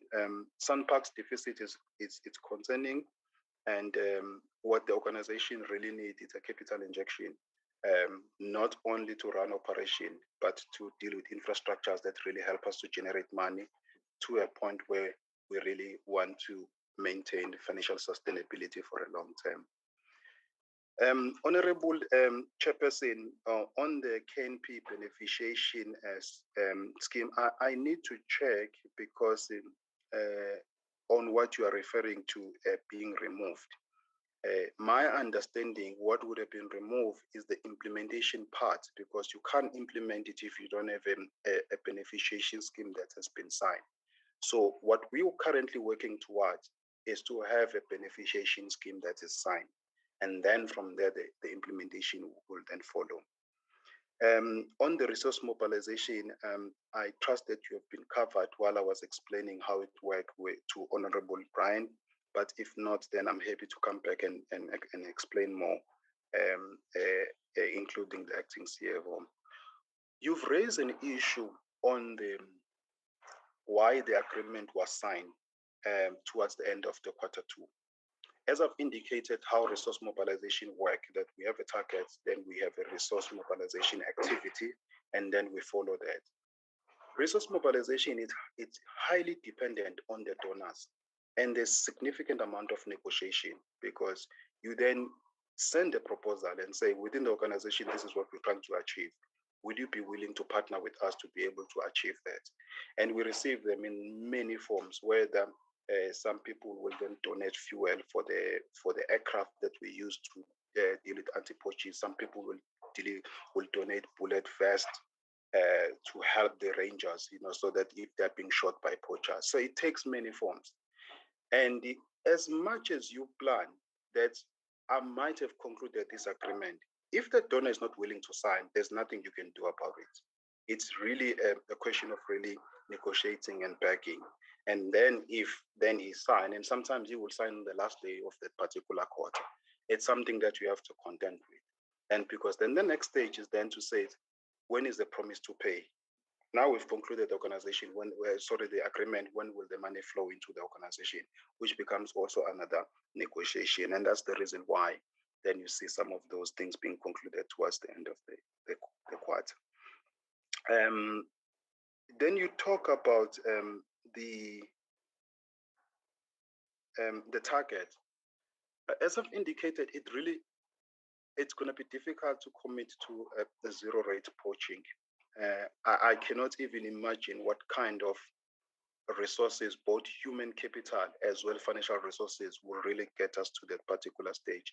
If you've noticed that in all other 5 parks within SANParks or other parks where we've got rhinos, we have actually lost up less than 5 rhinos in the last few years. And the reason is because the areas are small and manageable as compared to Kruger National Park, which is, it's quite large. So it's really going to be difficult, Honorable Chair, especially with the resources. We did indicate that the budget has actually grown exponentially.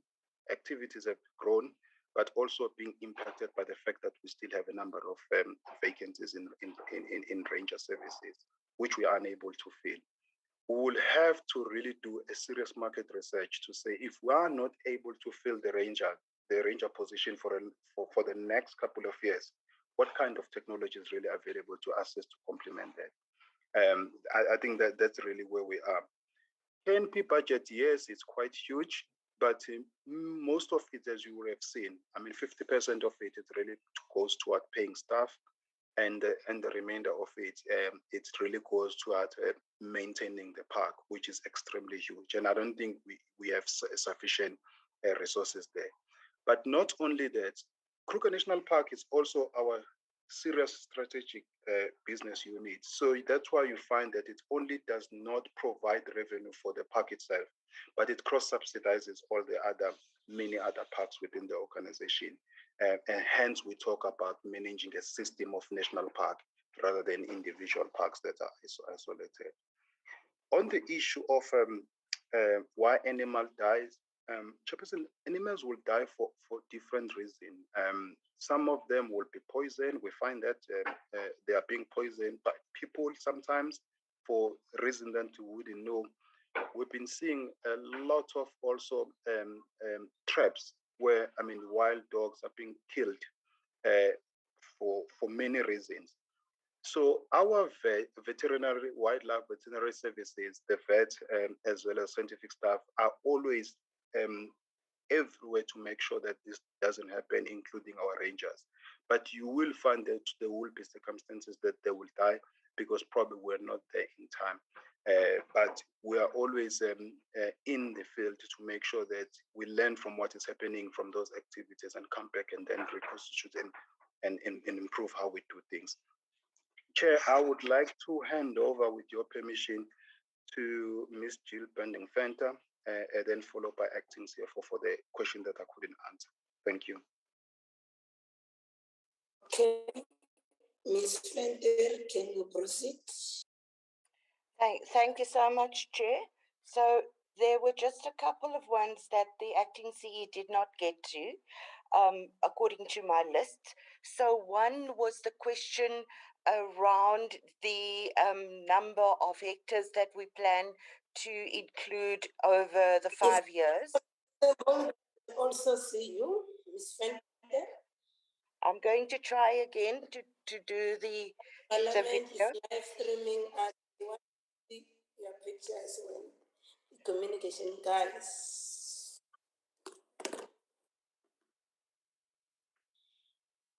Can you see me now, Chair? Not yet. Okay, I can see myself on the screen.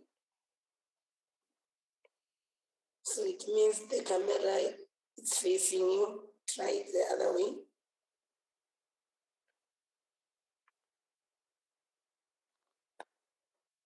Can you see me now? Just go a bit up. Only see your nose. That's better. Okay. Yes, thank you so much, Chair. You're not in bed. No, I'm not in bed. Look at somebody else. Put a blanket over you. Okay. It's not a blanket, it's my scarf, Chair. So if I can just read in terms of the questions that I did note. So there was a question around the 5 years plan for inclusion of hectares. So the target there is 163,000 hectares that we are planning to have included over the 5 years. And in terms of where and how we set those particular hectares is that we sorry. Ms. Fenton? Yes. Can you go a bit up? Here we go. Stand in that position. You stay in that until you finish. Okay, is that better? Yeah.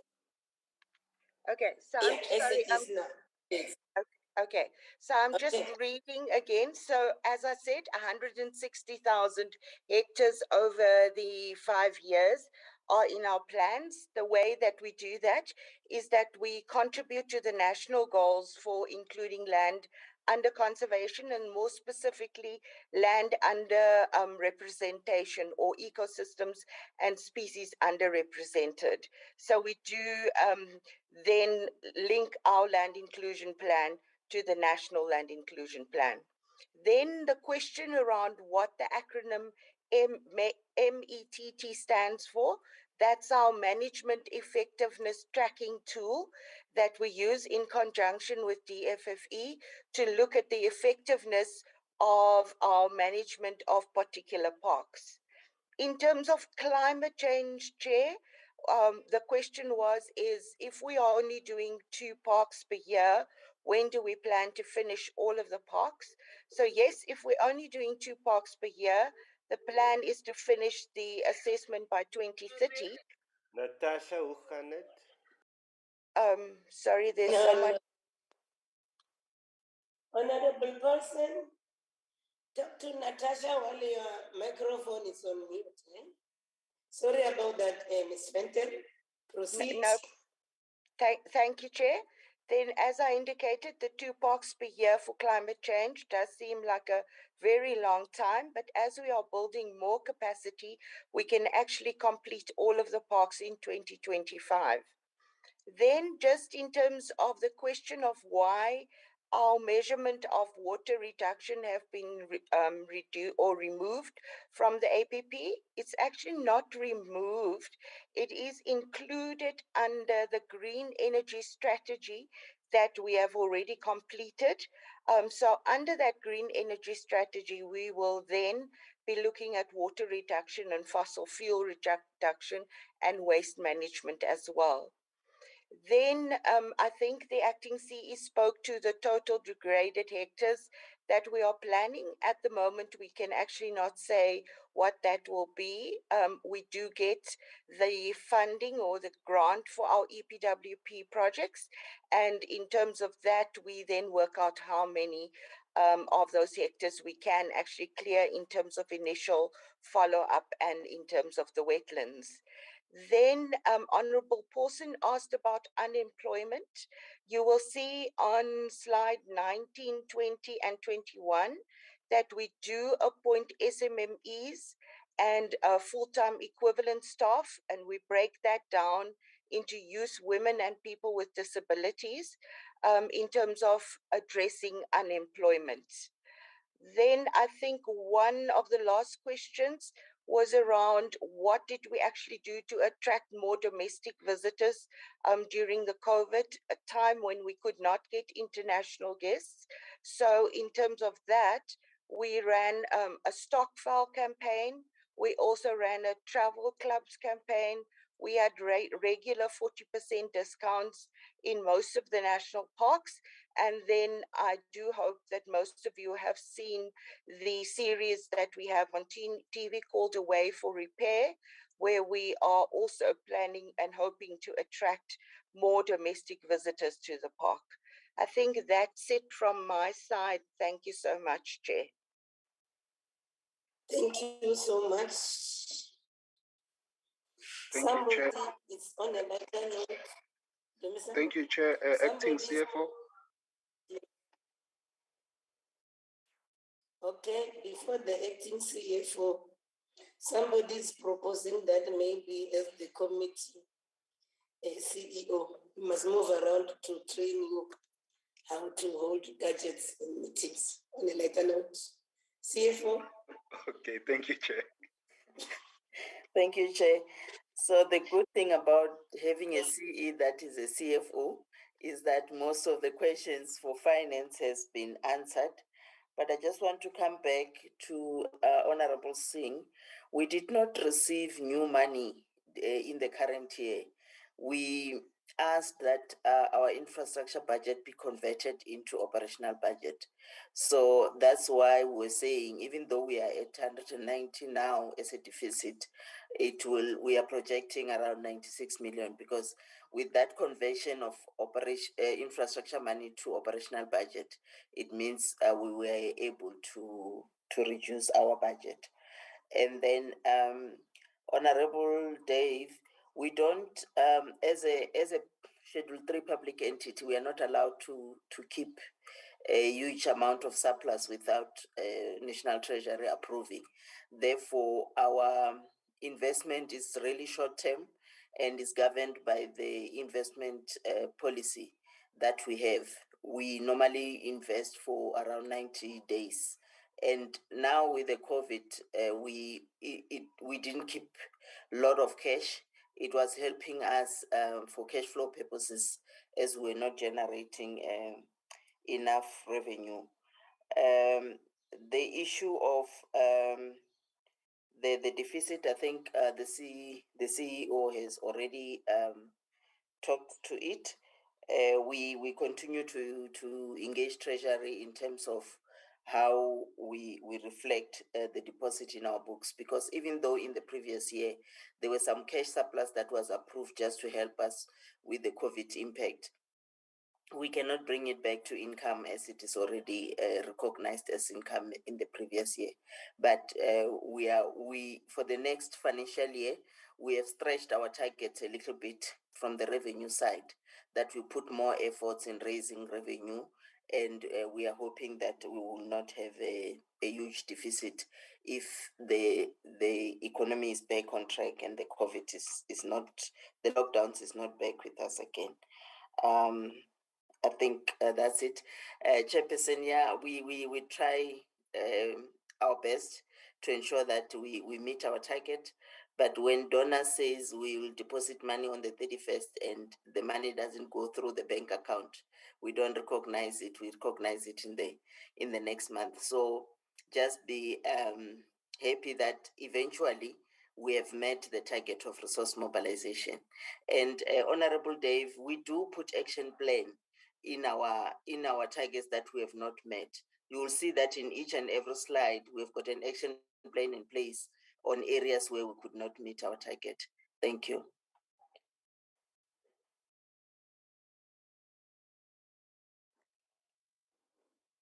Thank you. Is there somebody that you had assigned to respond to question, or is that all CEO? No, Chairperson. That will be it. Thank you. Oh, I see the acting chair. The acting chair's hand is up. Ms. Friedman, can I give you an opportunity to say something? Thank you, Honourable Chairperson. Yes, it was to respond to the question that the acting CEO deferred to myself and any of the other board committee chairs that are online.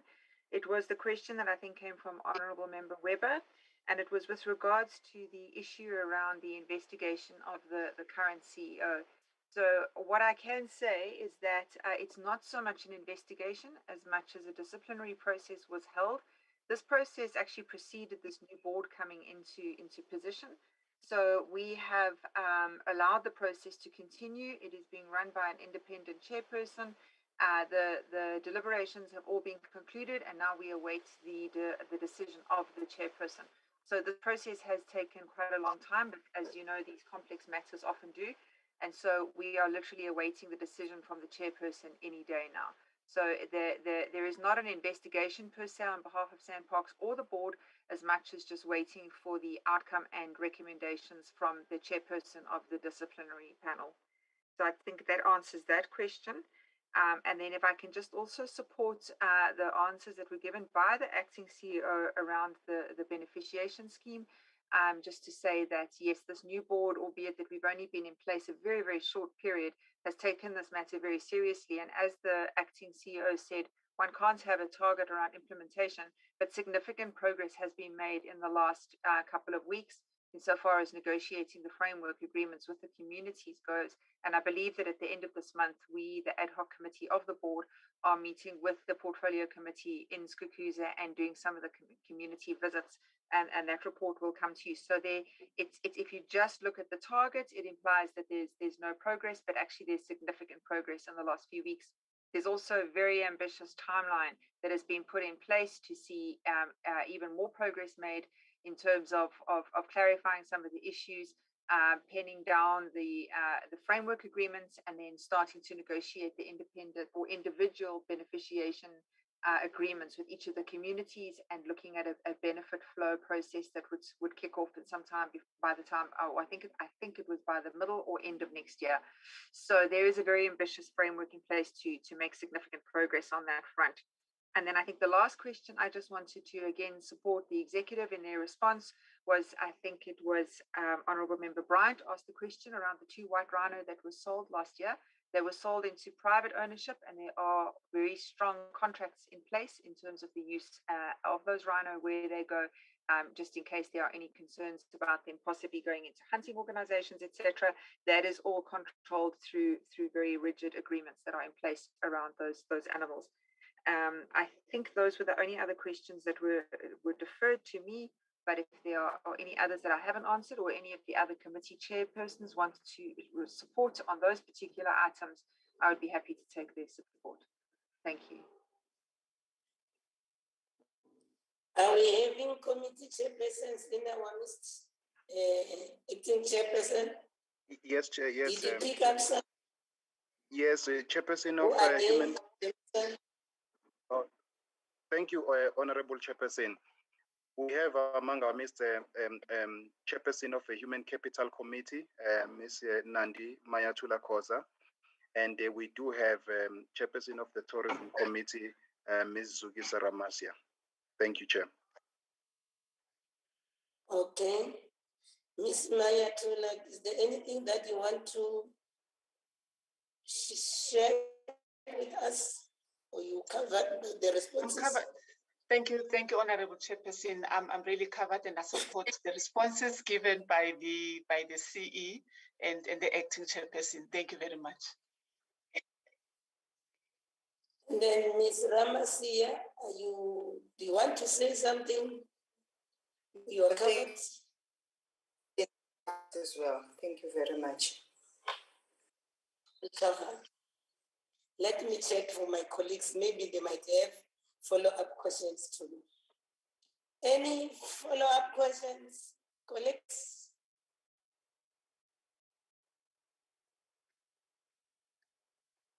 Wow. Oh, this Honorable Mudis.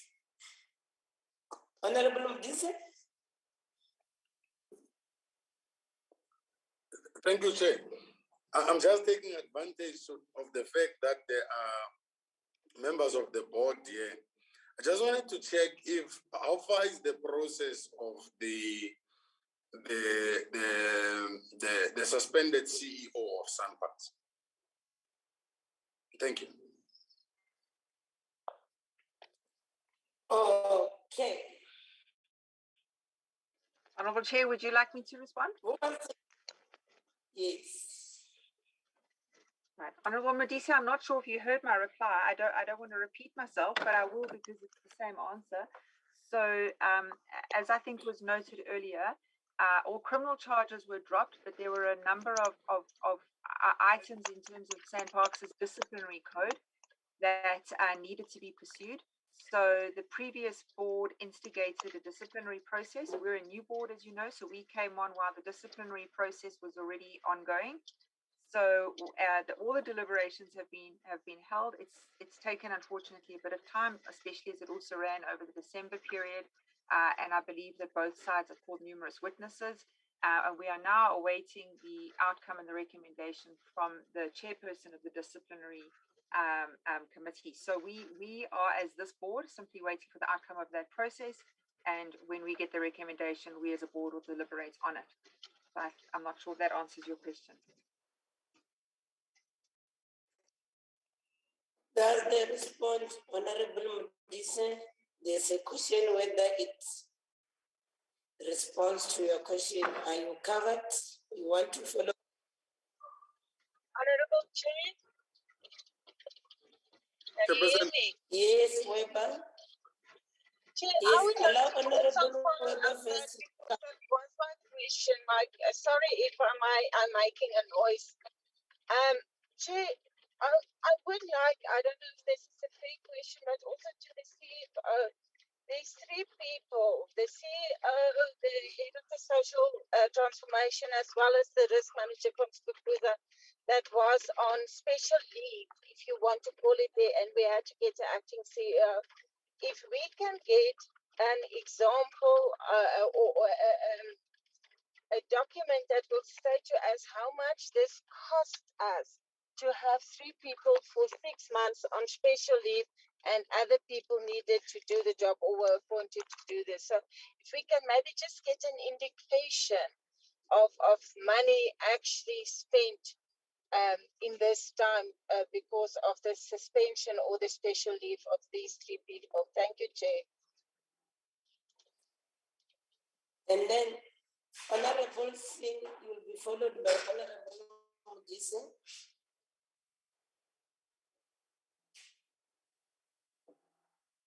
Honorable Singh.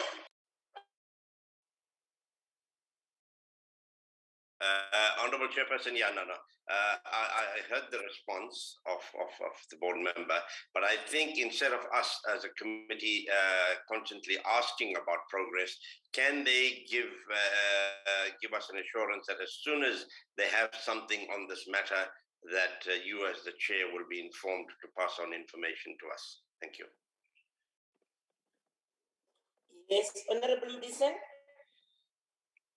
Chairperson, thank you. I think the two latter speakers have to a larger extent covered somehow my follow-up question, because I was going to ask if there are rough estimations of time frame, because this has been going on for quite a long time. Like Honorable Weber correctly puts it, it has an implication in terms of its depth on the of the pockets, both on the salaries and the process of suspensions of these people.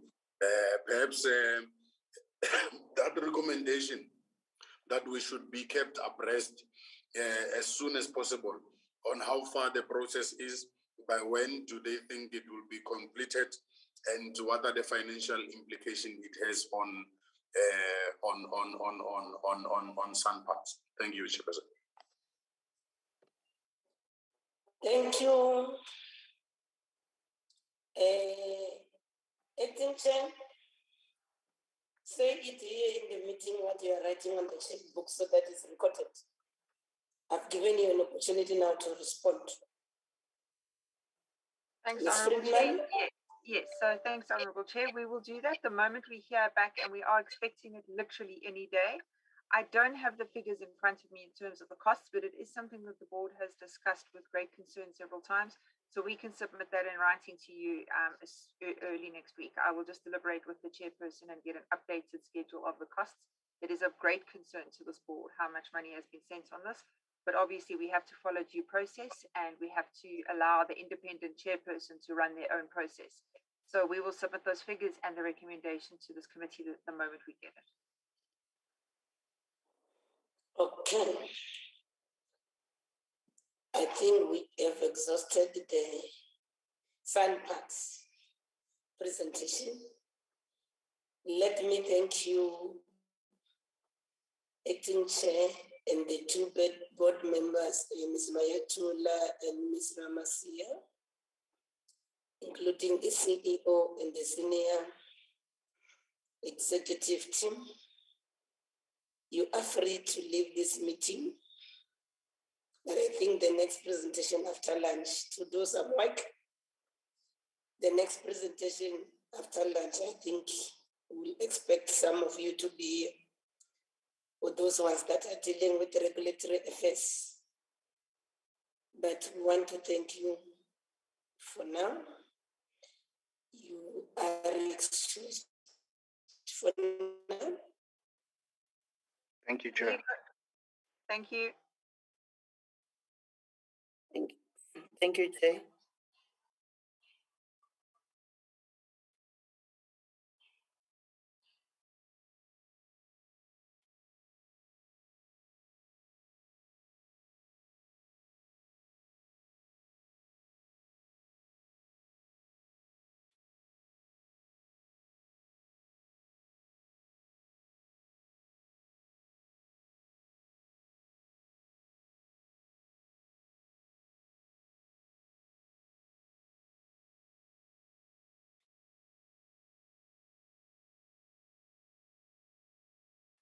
We lost you, Chair. We can see you, but can't hear you.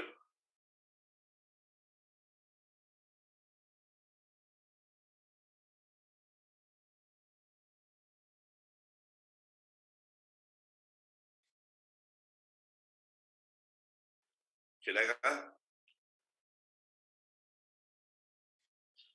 Hi, Mr. Singh. Can you call the chair? She's frozen there. Her mic is on, but let me call her. Okay, yeah, there's a freeze there. All right, Chairperson. All right.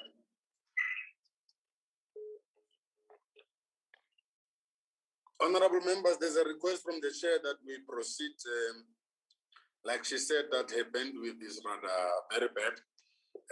I guess it takes us to the next item, item number 3. No, it takes us to South African Weather Services. South African Weather Services is the board chairperson here.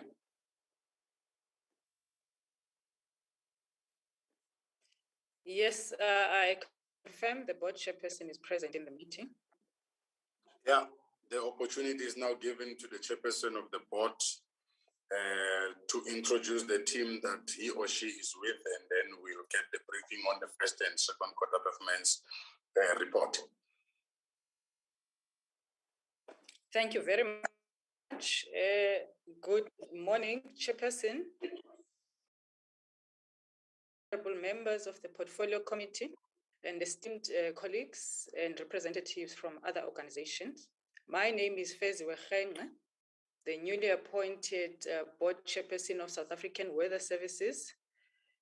And I would like to introduce board members and representatives who are present on behalf of South African Weather Services. And when I do so, I would request that the relevant members or officials to turn on their cameras. The first person to introduce is Mr. Itani Paduli, who is the Deputy Chairperson of South African Weather Services and also the Chairperson of Audit and Risk Committee. Mr. Isham Abada, the Chief Executive Officer. Mr. Mzizi, who is the FO.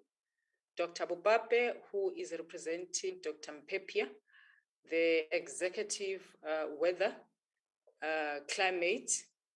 Ms. Zoleka Makongolo, who is the Acting Executive Corporate Services, and Mr. Dituso Muhapi, Senior Manager, Specialist Strategy, Planning and Reporting. Chairperson and honorable members, please accept my apologies should there be network challenges which are caused by the constant power outages. I will rely on the notes from the chat if there are any challenges. Firstly, I wish to express my gratitude for this opportunity to share Q1 and Q2 performance results of South African Weather Services. SAWS has seen commendable performance this financial year and realized good achievements in each of the quarters being presented before the committee. The entity managed to achieve 84.62% and 80.8% of respectively. Through the implementation of its annual performance plan, SAWS has ensured that life-saving weather information that is critical to decision-making for individuals in various sectors was accessible and disseminated as required. The entity continued to contribute under various international conventions, inclusive of those that talk to international civil aviation, as well as safety of life at sea. The work done in the above mentioned areas has translated into achievement of all targets under Program 1 in both quarters 1 and 2. Program 1 relates to and climate services. Being a scientific institution, SAWS continued with the generation of scientific insight and innovation relating to meteorological products and services. The expansion of knowledge and intelligence related to atmospheric and related sciences remain our prerogative. However, we missed our targets to generate a certain number of research outputs in the second quarter. Despite this, management is confident Program 2, which is research and innovation, will not be compromised. Our CEO will expand on this in his presentation. We reiterate that the foundation of South African Weather Services is infrastructure, technical capability, and technological competitiveness. Optimal management of infrastructure information system is key to South African Weather Services value chain. Under Program 3, which is the infrastructure and information system, 2 targets were missed in both Q1 and 2 respectively. Management, however, continues to apply corrective measures to remedy the infrastructure challenges, as well as in ensuring recapitalization of its critical infrastructure. The availability of our radar infrastructure increased from 61% radar availability in the first quarter to 76% radar availability in the second quarter. To this end, management has ensured that supporting infrastructure to the radar network is adequately maintained to ensure the optimal operation of the radars and continued improvement of its availability. We continue to experience challenges with the priority areas, air quality stations, entrusted to South African Weather Services as issues of instrument failure due to intermittent power failure and surges continue to plague the network of stations. The recapitalization of this network of stations is ongoing, and engagements with the shareholder in this regard continues. Our CEO will expand on this in his presentation. Under Program 4, which is administration, inclusive of corporate and regulatory service, the entity continues to work towards sound corporate governance programs that create an environment conducive for high performance, career development, attraction, and retention of critical and scarce skills. Government generation of revenue from multiple sources remain a key objective for the of South African Weather Services, given the constrained fiscus. We, however, have seen a slow generation of unregulated commercial revenue in both quarters 1 and 2. Management has developed a revenue turnaround implementation strategy as part of its commercial strategy that is aimed at increasing revenue and tapping into other markets. Successful implementation of this plan is aimed at increasing the achievement of the set targets in subsequent quarters and years to come. The entity continues to, among others, target persons living with disabilities to ensure that there is inclusiveness and representativity, and that employment equity targets are met. It is pleasing to note that there is a drive towards active recruitment of women for management as part of our employment equity targets, in order to have a balanced representation in the equity and hopefully align more closely with the sector within which the entity operates. Chairperson and honorable members of the Portfolio Committee, please allow me to request the Chief Executive Officer to present the first and second performance results of the South African Weather Services. I thank you. Isham. Thank you, Honorable Chair, honorable members. If you can just bring up the, thank you very much. Chair, I'll follow the lead of SANParks and under the Chair's instruction that we focus on the areas that were not achieved. And I'll take the presentation as read and then just focus on the areas where we haven't achieved. Can we go to slide 2? Slide 2, please. Thank you. Chair, this is an overall summary of the first quarter performance. The Chair did mention the overall figures, but I thought it's quite important because we're reporting on the first quarter and second quarters, just to highlight that we had a total number of 26 targets. We achieved during the first quarter 22 of those targets, and 4 of them were partially achieved. And as she indicated, the achievement in the first quarter was 84.62%, while in the second quarter it was 15.38%. Then can I ask please that you go down to slide 31.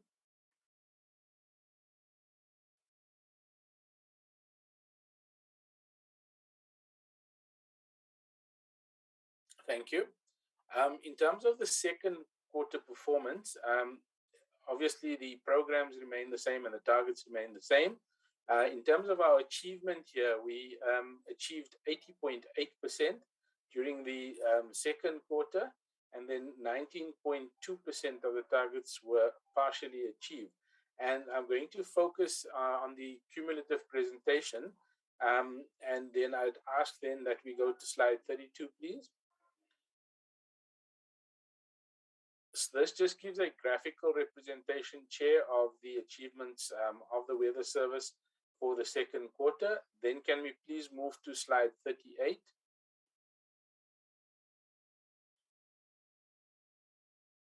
Thank you. You'll see there that the indicator, and the chairs briefly referred to the indicator. We were supposed to have 13 research outputs published for the quarter. However, we partially achieved here in that we only, sorry, Chair, in that we only had 11 research outputs that we finalized. The challenges were in terms of the slow processing of the publications into the journals, which is something that's not necessarily in our hands. But we are quite confident that we will meet the target before the year end. Can I then ask that we move to slide 40? That's just a graphical representation of that program's performance as well. Then slide 43. Thank you. This was the next area where we partially achieved. The target there was 85% availability of the GORE, or the Global Atmospheric Watch infrastructure. We partially achieved in this area in that we received a 77% availability of the infrastructure.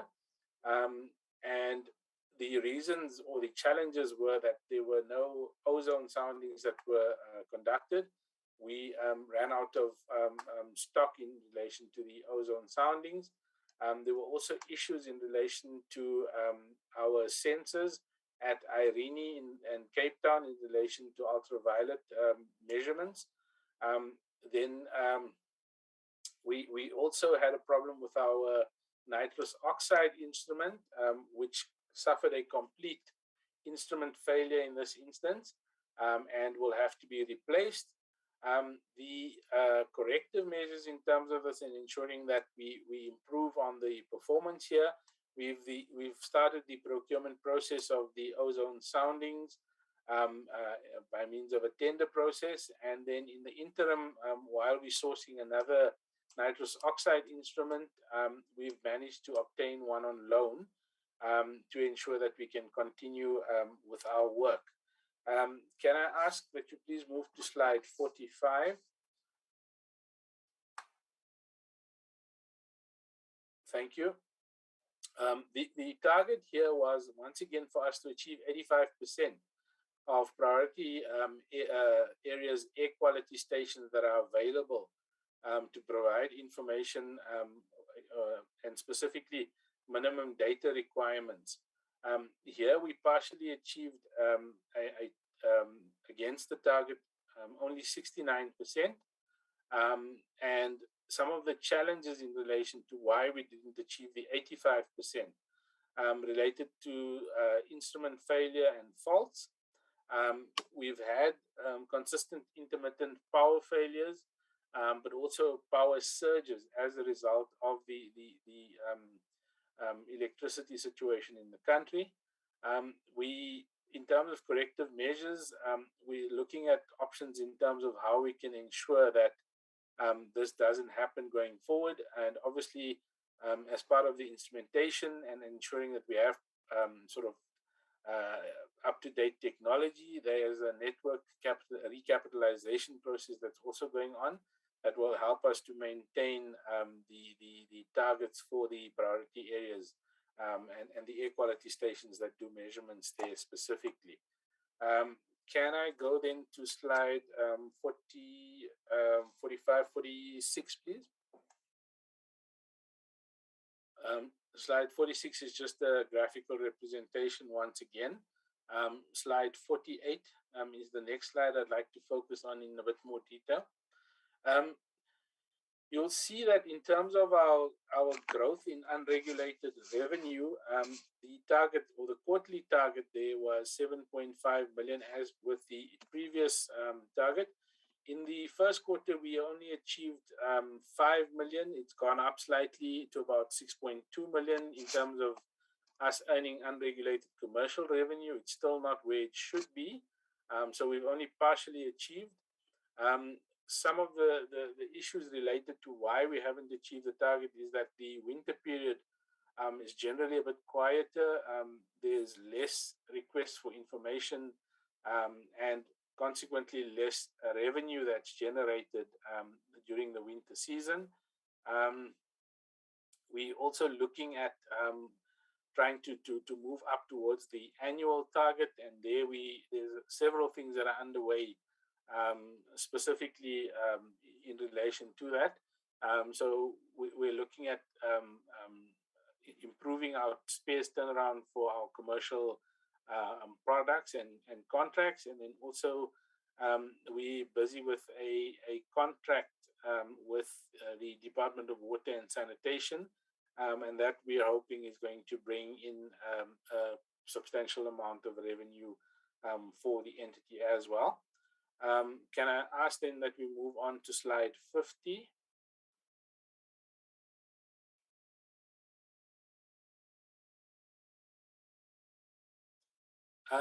This indicator relates to the percentage compliance to our employment equity and specifically the target with regard to people living with disabilities. The number was, I think, roughly around 1.7% in the first quarter.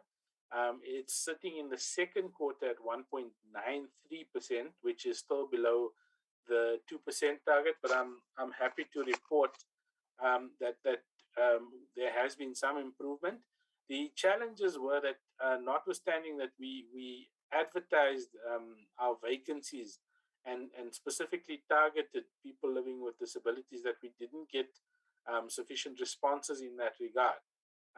So we continue to state our preferences in the adverts so that we try and improve our recruitment processes to attract specifically people living with disabilities. But I just want to mention that the numbers substantially improved, and that was as a result of more declarations being made in terms of disabilities.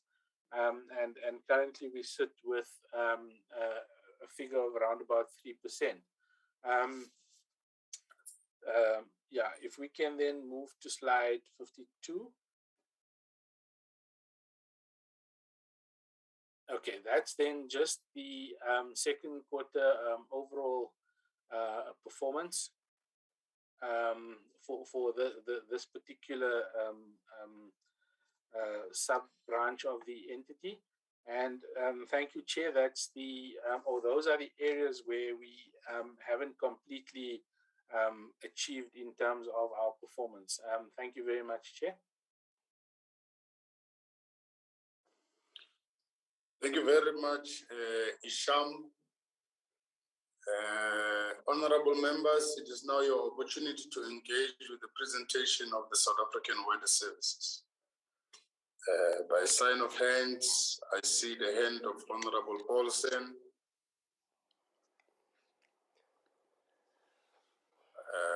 Proceed whilst we will note others, Honorable Paulsen. Thank you, Chairperson, and thank you for the presentation, Ms. Fiziwe and Mr. Abada. A lot more professional, and it inspires confidence. I must add.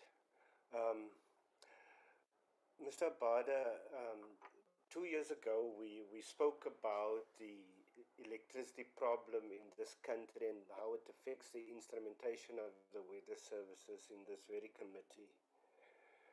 And there was an undertaking that these critical instruments that you would look at other energy sources.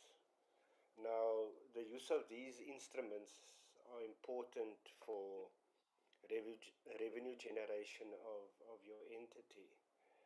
So could you give us an idea that we will not next year again sit with this issue, that there has been a problem with energy supplied to these instruments, and that you are currently busy looking at and budgeting wherever you get the money? We need the money. If it comes to the use of something that generates revenue for an entity, we need to make sure that it's working and it's working optimally. This is what you need. This is the tools of the trade. Can you give us an undertaking that come next year we won't be sitting with the same challenge at the South African weather services? Thank you very much, Chairperson. Thank you, Honorable Paulsen. Honorable C. Thank you very much, Chairperson, and thank you for the presentation. My question may not be directly related to expenditure, but I think since we got all the weather gurus there that we rely on for our weather services, I'd just like to know from their point of view if there's anybody that can tell us about the impact of climate change. You know, we're dealing with this bill a little later on. And what are they seeing in the weather patterns that they can inform us of, and perhaps we need to take care of or include in this bill that we are going to be considering? Thank you. Thank you, Honorable Singh. Isham, I don't understand, why is your hand up? My apologies, Chair. In my excitement, I forgot to present the financials and asked the CFO to present the financials. My apologies, Chair. May I just request that he presents the financials? My serious apologies. Well, you are excited. We are not. We have not forgotten the financial. So if I may, Chair, may I ask the CFO to just for them to bring up the presentation and the CFO to just bring you up to speed in terms of our financial situation. Please, Chair.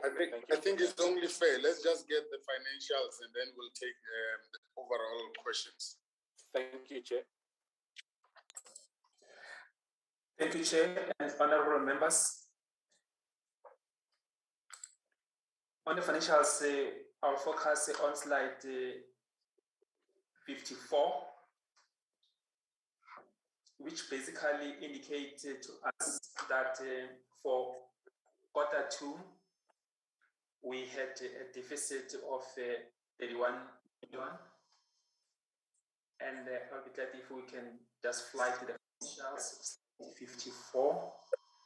We have a deficit of 31 million, which, as compared to Q1, we had a deficit of 27 million.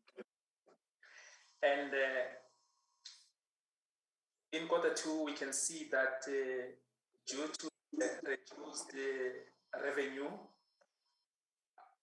of 22 million as compared to the budget, we have... Sorry, Chairperson. Can they bring the slides up, please? Please flight your presentation, CFO. Isham, where is the presentation on the finances? Yes, it was part of our presentation. I'm just asking Mr. Nicholas to Leontinus to bring it up again. Let me just see if I can try and flight it from my side. Oh, there we go. There we go. Just keep going, Nick. further down. There we go. Slide 54. Thank you very much.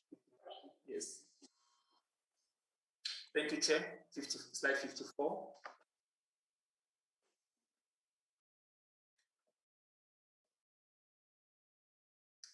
On slide 54, it gives the details of our total revenue.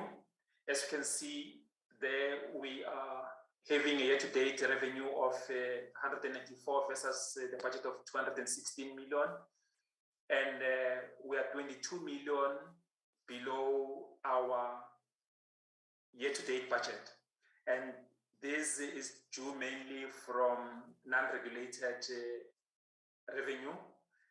And as the Chairperson has indicated that we have implemented the revenue turnaround strategy to address our revenue challenges. And in total, when one looks at our total expenditure, we are 1 million below our budget. And the operating deficit for Q2, it's 31 million. And Chair, as compared to last year, full year, we were sitting with an operating deficit of 16 million. Chair, I must indicate that the situation has improved because in October, we did a budget review just immediately after these results. We did a budget review whereby we looked at our revenue and to revise our targets to be ensured that our expenditure is in line with the available resources. And Chair, I must say that by the end of December, we saw a revised situation whereby we had an operating surplus of about 9 million, which is a good improvement given the results at the end of Q2. And the next slide, 55, it gives details of our revenue. As you can see, the details of our revenue, what the areas where we didn't do well in terms of the revenue. As I said, on the non-regulated commercial, we were 9 million below our year-to-date budget. And the other areas like government grant, capital expenditure, we were 5 million below budget. And on the donor funds, we were 9.6 million below our budget. And in October, we did a budget review whereby we revised these amounts to be in line with our forecast to make sure that we are within our available resources. And at the end of the year, we look forward to break even. Thanks very much, Chair. Thanks for this opportunity.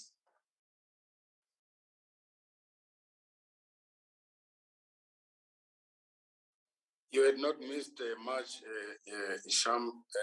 Honorable members, those are the finances. That is the comprehensive report of the South African Weather Services on the first quarter, the first and second quarter. Can we take hands?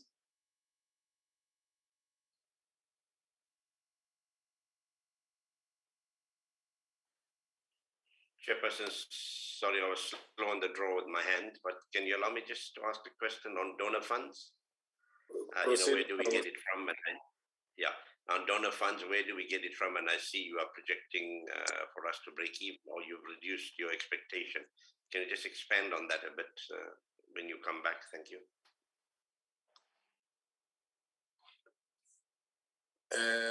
Honorable Faith Mutambi.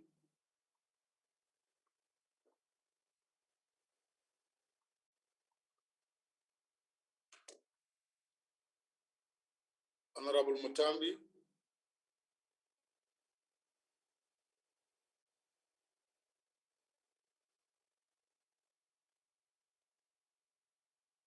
Kabahambe bo mme Mutambi.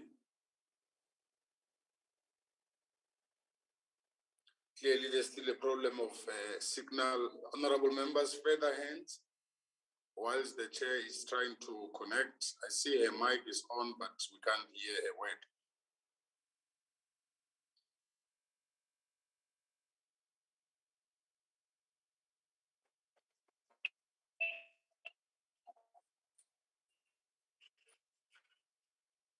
Thank you, Chairperson.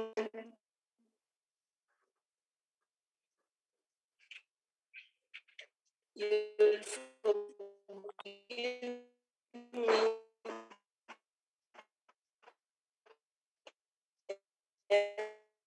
as I said. Chair, your bandwidth is still extremely terrible. We can't hear a word.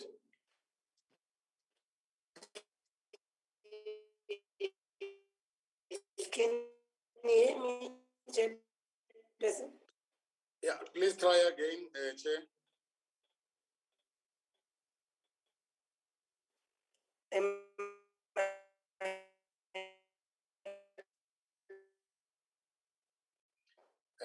From better to very worse.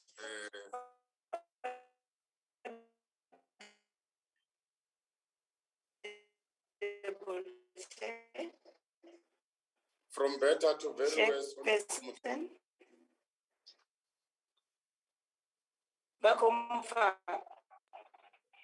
Totally not.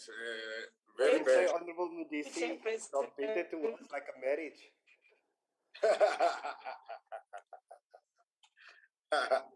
No, Chairperson, let's try to represent your views. I see you've sent me something here. Isham and I think South African Weather Services, this is the concern of the chair. She says that the South African Weather Services appear to have done very well in the first quarter. It was a good start on a good footing in the 2021-2022 financial year. However, when are you reporting the partial achievements of 69% of priority areas air quality stations available on SANParks, meeting minimum data requirements? You should also indicate the number of monitoring stations for the sake of clarity and completeness. For example, 69% of what number? Why are you not planning for 100% radar availability?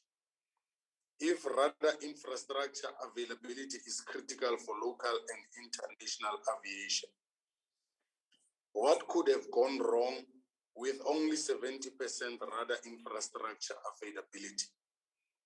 Does this mean that for 30% of time when radar infrastructure is unavailable, we do not know what happens in South Africa's airspace?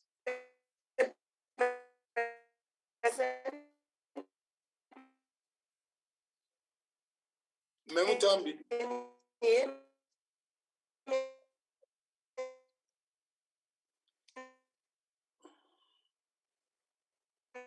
We can't hear you, Chair. Can't hear you at all.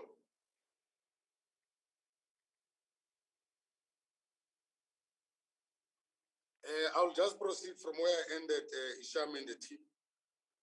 Does this mean that for 30% of the time when the radar infrastructure is unavailable, we do not know what happens in South Africa's airspace, or what could have happened during the time of radar unavailability? Lastly, what is unregulated commercial revenue? How can revenue be unregulated? Unregulated how? Can I then, those are the questions from Honorable Mutambi. Can I invite you, Isham, and your team or South African Weather Services to respond? Thank you. Thank you, Chair.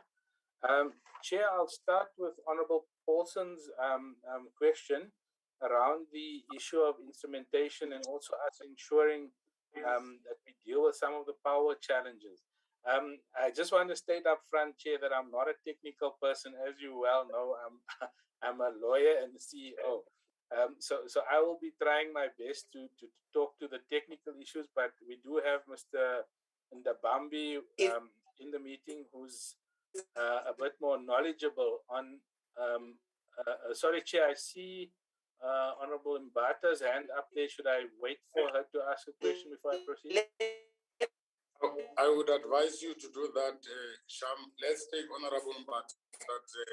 In fact, let me note all the hands so that when you respond comprehensively. Honorable Mbata, please proceed. Thank you, Chair. I don't know. The Chair is disturbing. Okay. Honorable Mutambi, it's very common that you call order. The wheels of change have arrived.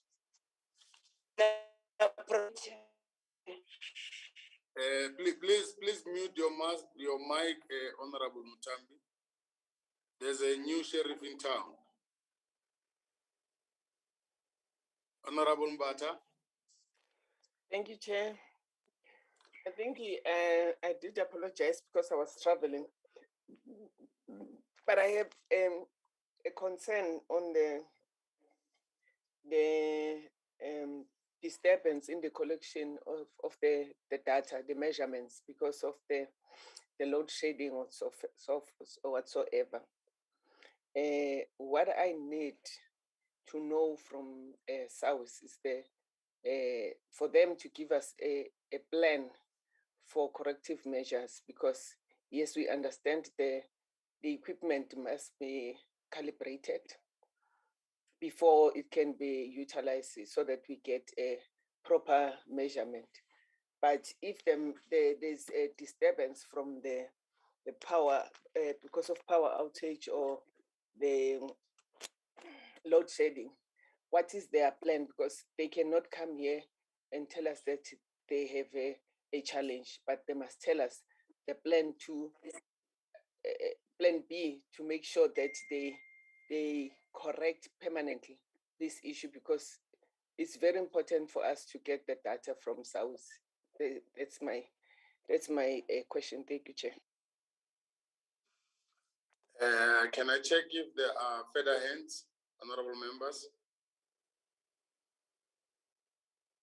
Okay, in the absence of any, Dr. Abada. Thank you, Honorable Chair. Chair, I'm going to deal with the question by Honorable Paulson as well as Honorable Mbata because they are linked.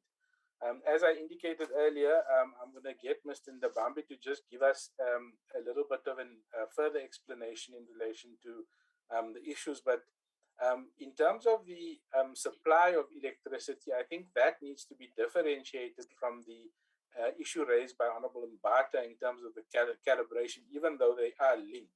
So Honorable Paulson question was to the effect that what have you done to ensure, and to an extent also Honorable Mbata, how we secure the power supply?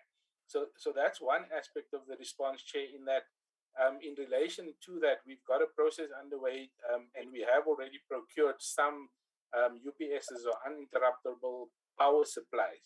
And that to an extent deals with the issue of intermittent power supply.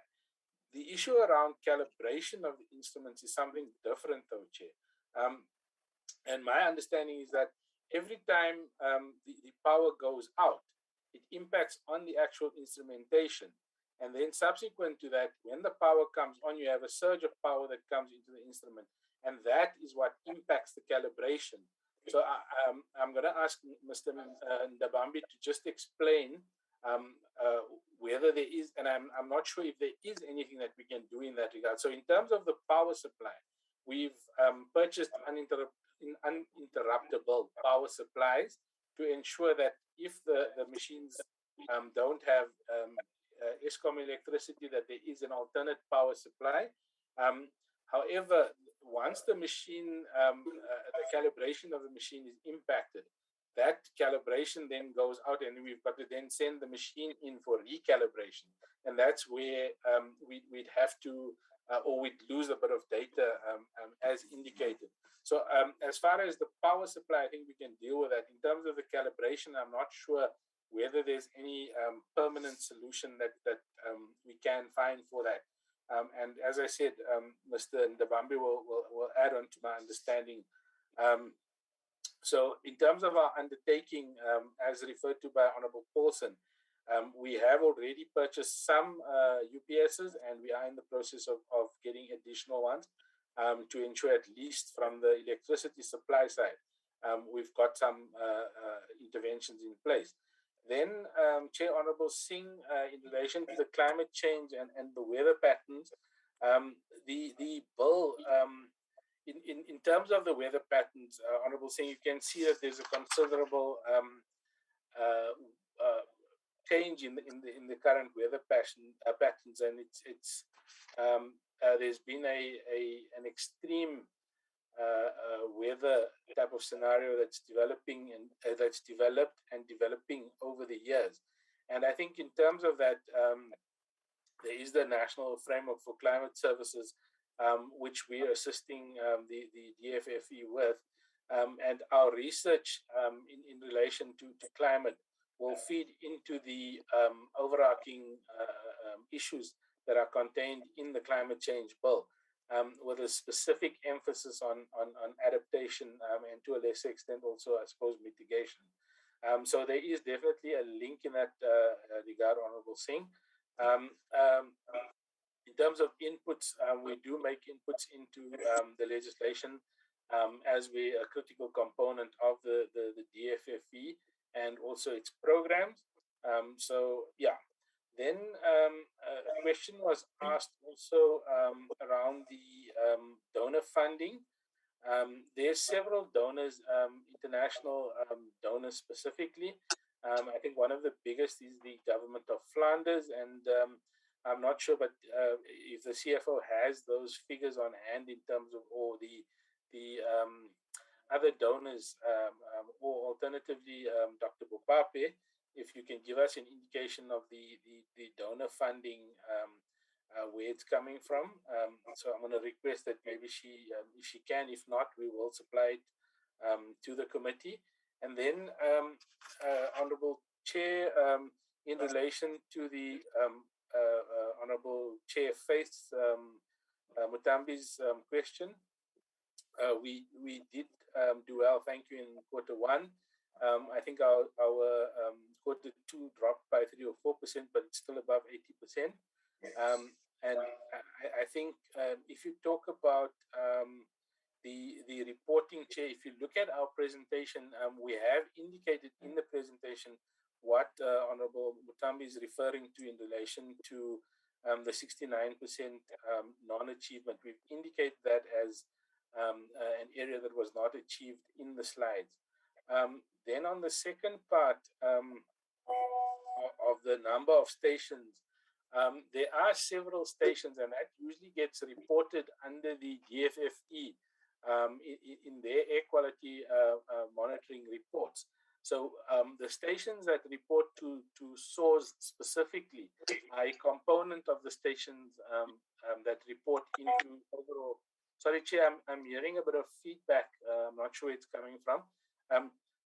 So the SAWS stations specifically feed into the reporting for the DFFE, and we're merely a component of the number of monitoring stations. So there is usually a report that's presented in that regard by the department, indicating the number of stations that belong to the state, the number of privately owned stations, and so forth. So that reporting will happen, and I'm not sure if she wants us to report it here or whether it would be reported under the DFFE, but we can probably supply that information as well if she requires it here. Then, Chair, the issue around the radar and why we're not aiming for 100% targets. And once again, I'll ask Mr. Ndabambi as the technical person, or Dr. Bopape for that matter, to just add on. But In terms of our international conventions, there are targets that are set, or minimum targets that are set for countries in relation to the achievement of some of these reporting targets. So, for example, something like our terminal aerial forecast, there's a minimum requirement in terms of the international convention that we have to meet. So if we drop below that, then there's some serious trouble that that we might get into.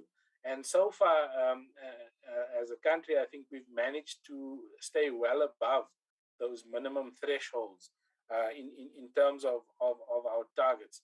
So, Chair, the reason why we don't go for 100% targets is that inevitably, and this is the international experience as far as I've seen, there's no country that would achieve 100%. And I think we are among the better performing countries in terms of our targets and our achievements.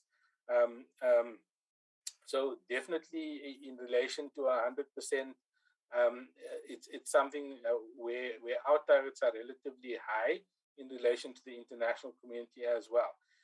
The question that the Honourable Chair asked also was, what happens in relation to when the radars are down? So I'm going to once again call on the technical experts to help us in this regard. But my understanding, Chair, is that in some of these instances, the radar information is used for almost a real-time prediction. And if we have 70%, I think that would be sufficient to give us enough information. But the radar is not the only information that we use. And so in the event that there is some radar unavailability, which does happen from time to time, depending on the age of the machine and also sometimes breakdowns and whatever else. So what happens in those instances is that there are alternative measuring abilities. And some of the other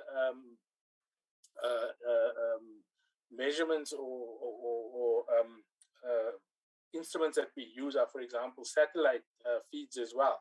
So we are connected internationally to the European satellites, and I can't remember if we're connected to other satellites as well, but I know definitely for Europe, we do get information, weather-related information.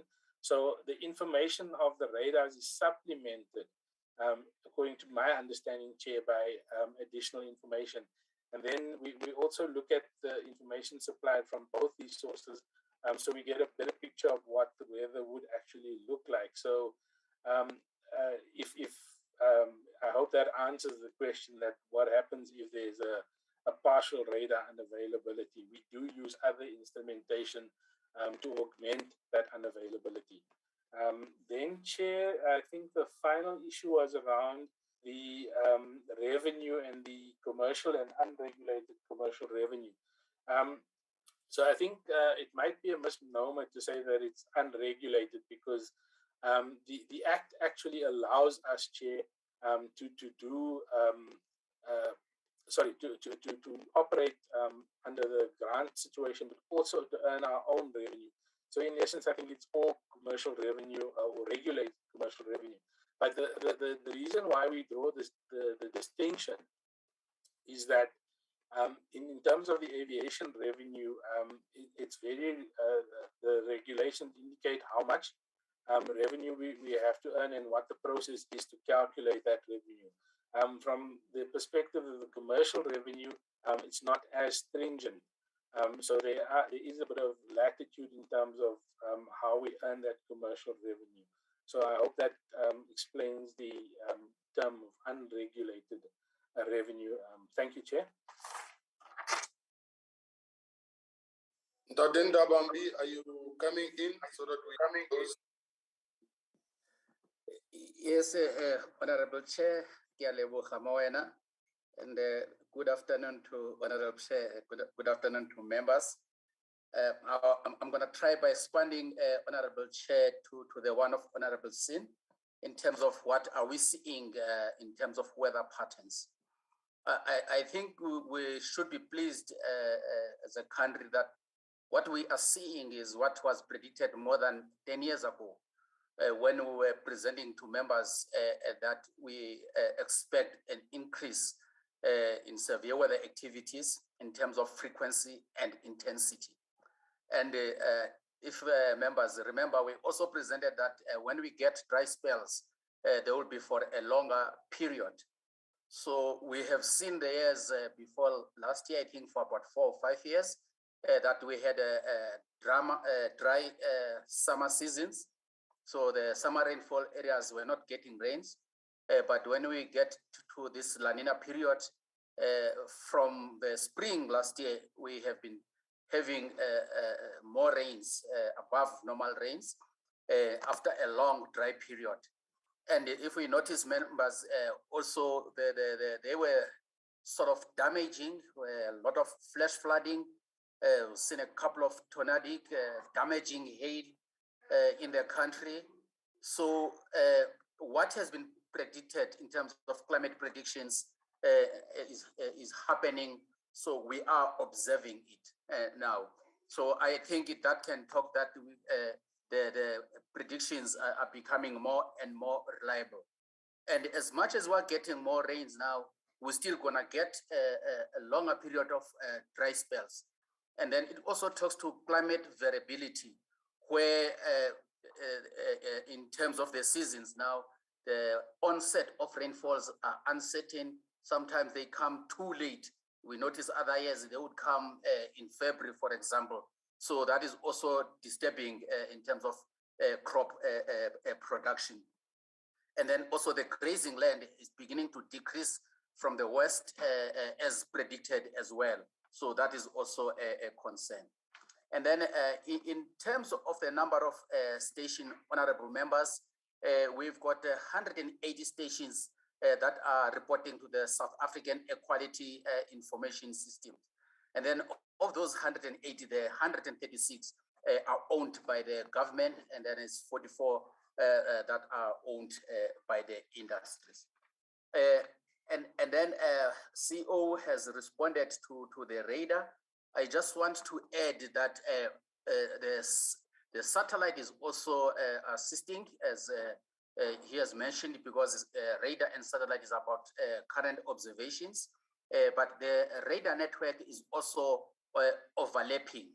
So sometimes when the radar is down, depending on where the weather activity has developed, the one that overlaps at the edge of its range, which is about 200 to 300 kilometer range, will also take over. But the radar is very important because it also gives more details and also the exact timings than the satellite. So with the radar, for example, we can easily inform a situation where that needs evacuation, and also be more specific also in terms of where the storms are, and then by what time they will reach a place. And then CO was correct, members, the power outage is not only that more of a concern for the calibration. The power outage is about we lose data, but then some of the equipment, like your radar equipment, when the power comes back, then the equipment take time to stabilize. So that means now it does not necessarily need calibration, but you don't get quality data immediately when the power is back. Thank you very much, Honorable Chairperson. Thank you, Ntate Ndabambi. Mambata, is that an old hand? No, it's a new hand. I think they didn't respond because I asked what is their plan on the interruption of the data, because we need data for South. So what is their plan so that they don't have the problem of the data that is interrupted? Plan B, she said. Ntate Ndabambi. Thank you, Honorable Chairperson. I think the CEO did answer, Honorable Member, but I think he was a bit technical. So what we are doing, we are enhancing redundancy. We are enhancing the backup systems. So CO did indicate, for example, that we've already acquired some uninterrupted power supply systems. So is to build redundancy so that when you lose power, and then you've got your backup system up. And also for the radars, honorable member, we've got what we call hydrogen generators, which are specifically designed to support this radar system. So when power goes down, then the hydrogen generator kicks up, and then the radar is on. The challenge is that when it goes for a long time, we're also spending a lot on the diesel for the hydrogen generators. Thank you, honorable member. I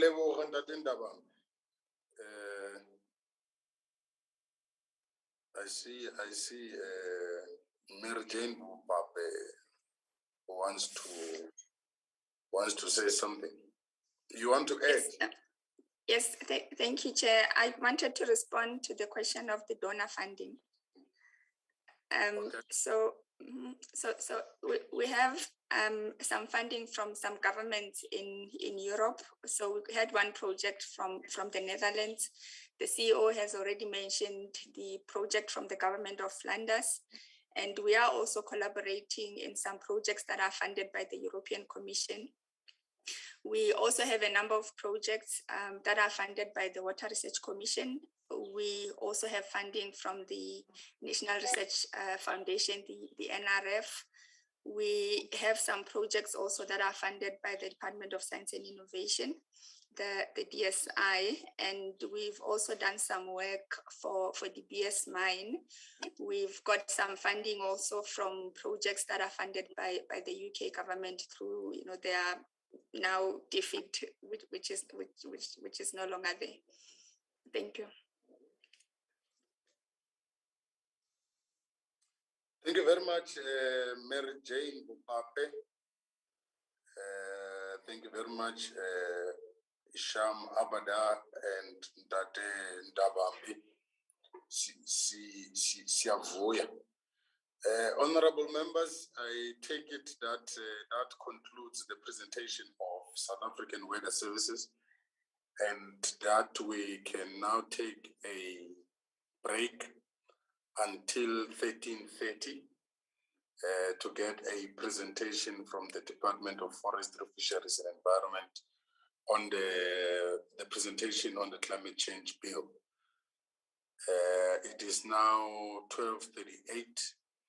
If we are agreed, we can meet at 13:30 exactly, 13:30.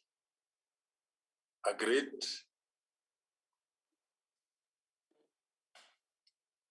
Agreed. Agreed. Okay. Through you, Chairperson, thank you very much for the opportunity that was given to South African Weather Services and also for the questions that have been asked. And in the absence of any further questions and comments, may I request your indulgence that Honorary Weber, mute. That we be excused from the next session. No, certainly. You'll get used to these things, Chairperson. You are automatically excused. Isham, I see your hand is still up. Apologies, Chair. I put it down. The chair's covered me. Thank you, Chair. Oh, Isham, you really miss us, eh? A lot, Chair. A lot. Right. I agree, Chair. He misses us. He's been misbehaving. He likes raising hand. When I got cut, I was trying to ask him why is he raising his hand before I even give him an opportunity to speak. It's just to help you, Chair. All right, Chair, we've just agreed we'll meet at 13:30. I'm here. I was listening. I even agreed. I seconded their movement that we meet at 13:30. Wonderful. Thank you very much. Read your chat. 13:30. See you then. Sure. Thanks, Chair. Bye. Recording stopped.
Okay, we are back.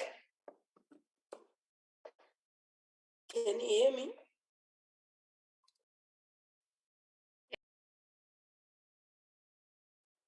Okay. I've got a terrible bandwidth as I've said. If I get disrupted, the whip will proceed with the meeting. I don't think there's anyone who will object to that. Is there any objection? Something beyond my control. We have load shedding. No objection, no objection. Okay. Then I want to welcome you, Minister. As I've indicated earlier in the morning, Recording in progress.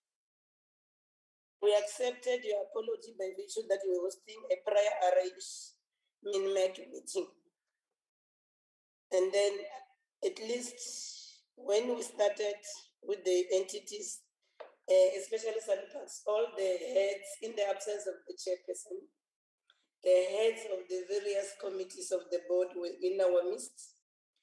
And then there were those who raised concern of your absence. I said, if there's questions that they have for the minister, they will deal with them now, post our attention to the bill in relation, but yours, like I've indicated, it's oversight role as a minister. These entities are governed by boards. Yes, so without wasting much time, Chairperson, sorry, Minister, we are here now to consider the climate change bill. And we are excited that then Parliament has brought this bill because this bill has been in the legislative program since 2015-16 financial year.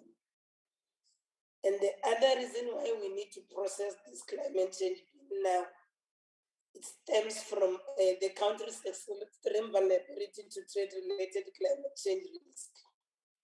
For example, South Africa is one of the most carbon-intensive as well as energy-intensive economy in the world. So our economy as a country, we all know that it relies on coal as a feedstock for electricity generation. And we need to deal with this.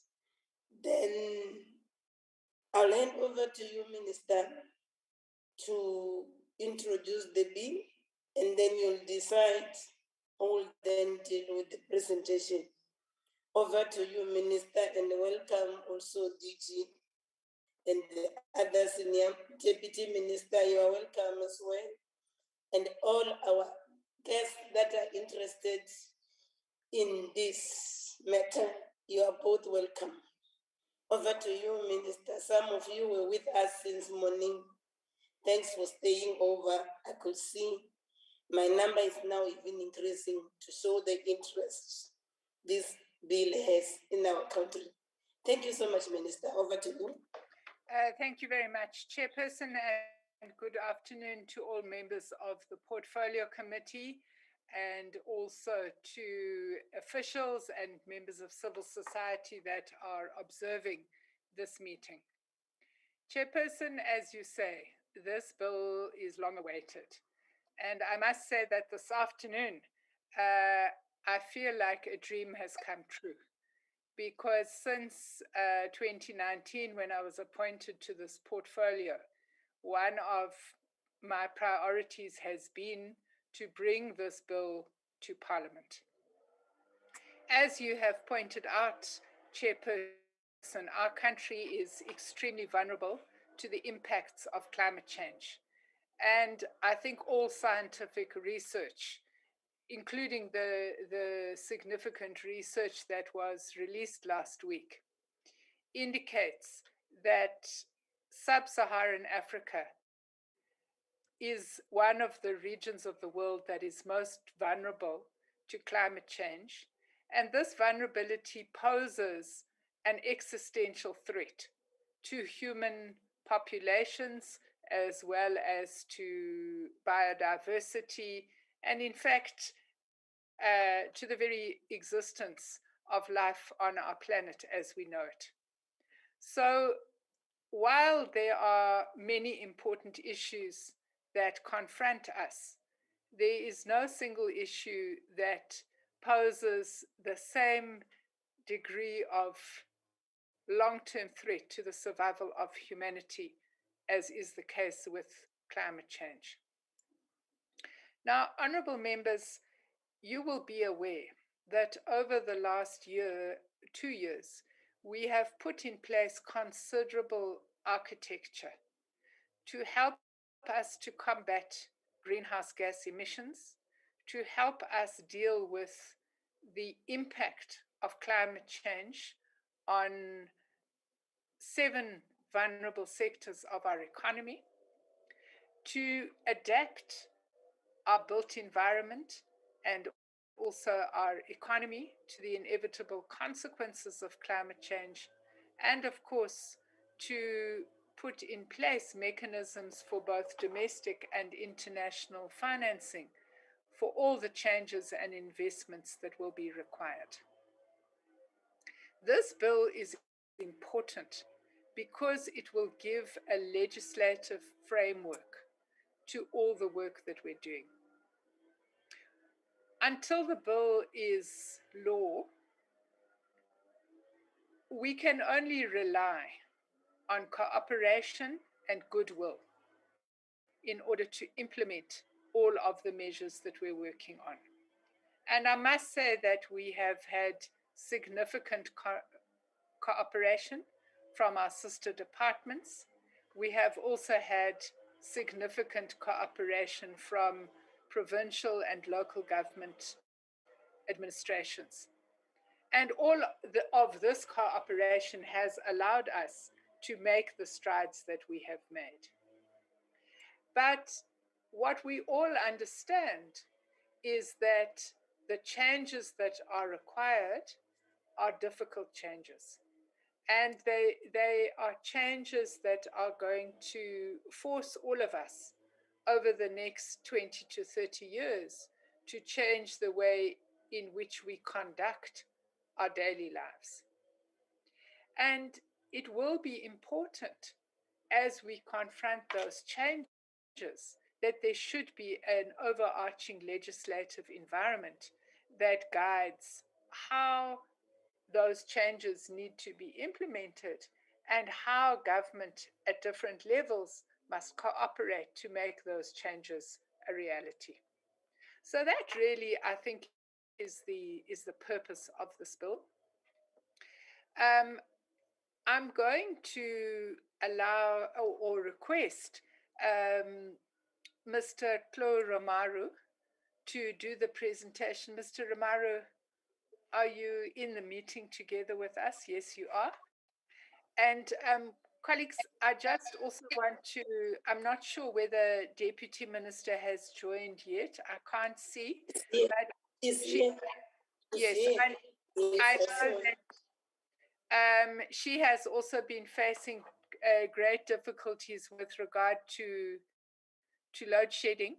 And can I just request the administration, I'm due for load shedding at 2 o'clock, and I may need, as a consequence, to change my device. So if I go out of the meeting, please know that I'm just trying to deal with this small challenge, but I will definitely be back. Thank you very much. This is what is frustrating me to Minister today. Likely, you're frozen, Chair. I've got a backup chair in the name of the week. Let me hand over let me hand over to Mr. Romaru. Mr. Romaru, I want to suggest you put your camera off, because if the chair is having bandwidth problems, it only makes it worse. Thank you. Thank you very much, Honorable Minister. Just to check if I am audible. Yes, you are. You are. No, thank you very much, Honorable Minister. Thank you, Honorable Chair and Honorable Members of Parliament. Indeed, I will be going through the presentation of the bill. I just need to be assisted with the screen. Thank you so much. If it can go to slide mode. Now, thank you very much. Let's go to the next slide. Yes, it's just the purpose really is to provide briefing on the bill to the portfolio committee. If we can get to the next slide. In terms of the legal form, the bill will be a SEMA, Specific Environmental Management Act, as defined by the National Environmental Management Act of 1998, and therefore the bill has to be read and interpreted and applied in conjunction with the NEMA Act. And it will, as ministers have already alluded this, provide a single legal reference to the obligations in terms of addressing climate change rather than having multiple statutes. And the objectives are in the main threefold. One, to provide a coordinated and integrated response, and of course, ensure the principle of corporate governance in addressing the impacts of climate change, to also provide in effective management of the inevitable climate change impacts, and strengthening resilience as well as reducing vulnerability, but to also enable us as a country to make a fair contribution to a global effort in terms of stabilizing the greenhouse gas concentration in the atmosphere at a level that, of course, avoids dangerous anthropogenic interference. The next slide, please. The strategic focus of the bill, in essence, is to allow for alignment of policies that will influence the country's response and ensure that we transition to a low-carbon, climate-resilient economy and society, avoiding, of course, contradictory policy directives. It further enables us to enhance our ability and capacity over time to reduce the greenhouse gas emission, build resilience, while also reducing the risk of job losses, and of course tapping into the opportunities of on the new jobs opportunities in emerging green economy sector, strengthening coordination between the national sector department, and provide, of course, a policy setting to enable us to meet our nationally determined contribution, which is our commitment to the Paris Agreement. The next slide.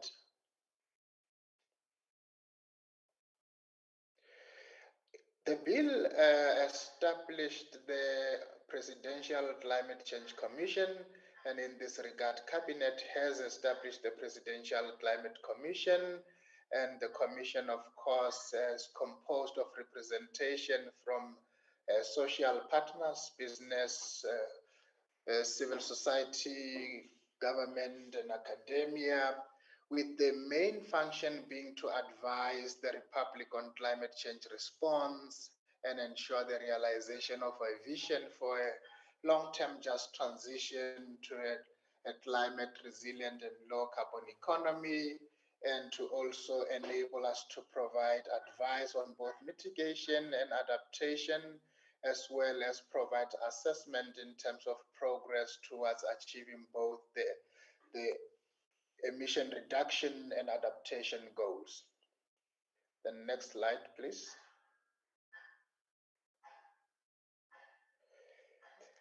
The bill has the component of adaptation, and under the adaptation, it will empower, among other things, empower the minister to, of course, make sure that by Gazette determine the national adaptation objectives so that everyone in the country would implement proportional measures towards achieving the adaptation objectives, and also publish the indicators that will enable us to measure progress against the national adaptation objective, but also ensure that there is mainstreaming of adaptation objective and they be incorporated through the national planning instruments. And the minister will, of course, within 1 year also be empowered to develop the adaptation scenarios that will start to, anticipate what are the likely impacts of climate change over a short, medium, and longer term period. And the minister will be empowered to also develop the national adaptation strategy. Honorable members, just to indicate that some of these activities are ongoing, just like the adaptation strategy has been approved by cabinet, but as minister indicated, once the bill becomes law, it gives the adaptation strategy the legal status. Next slide.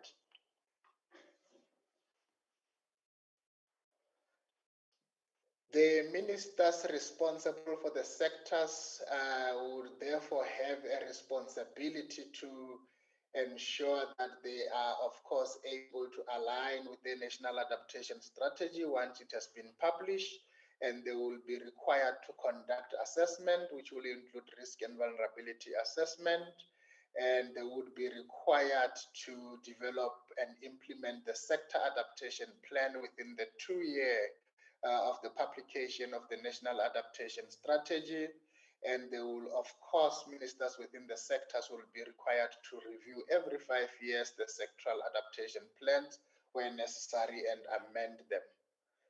Next slide.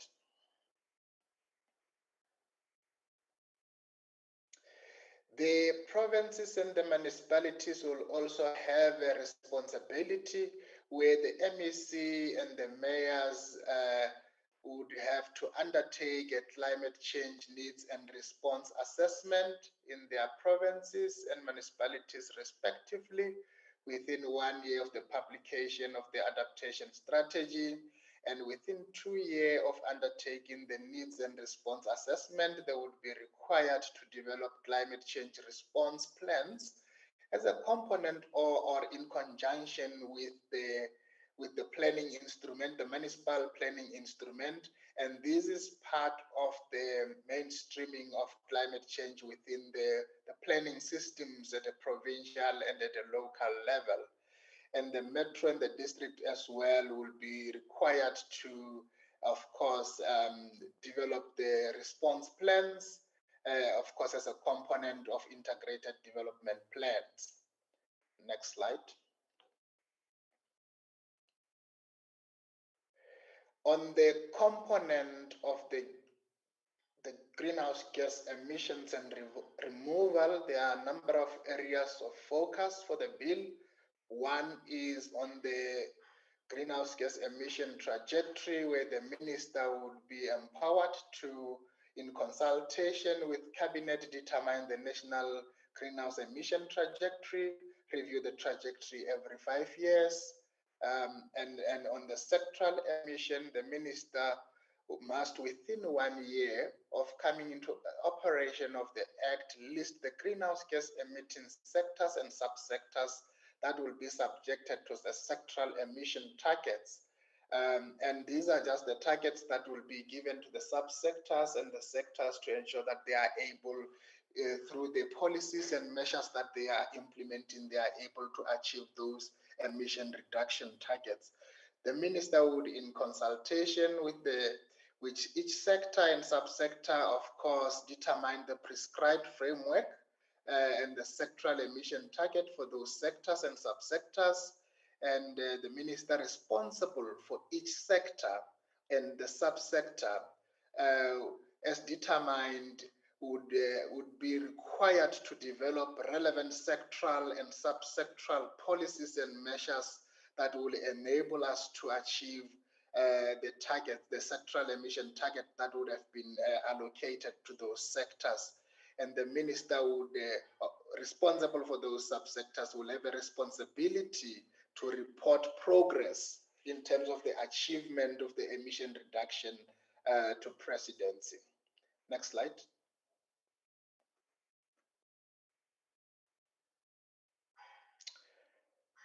Furthermore, under the emission removal, there will be, of course, the carbon budget. This is just the allocation in terms of how much companies would be able to emit.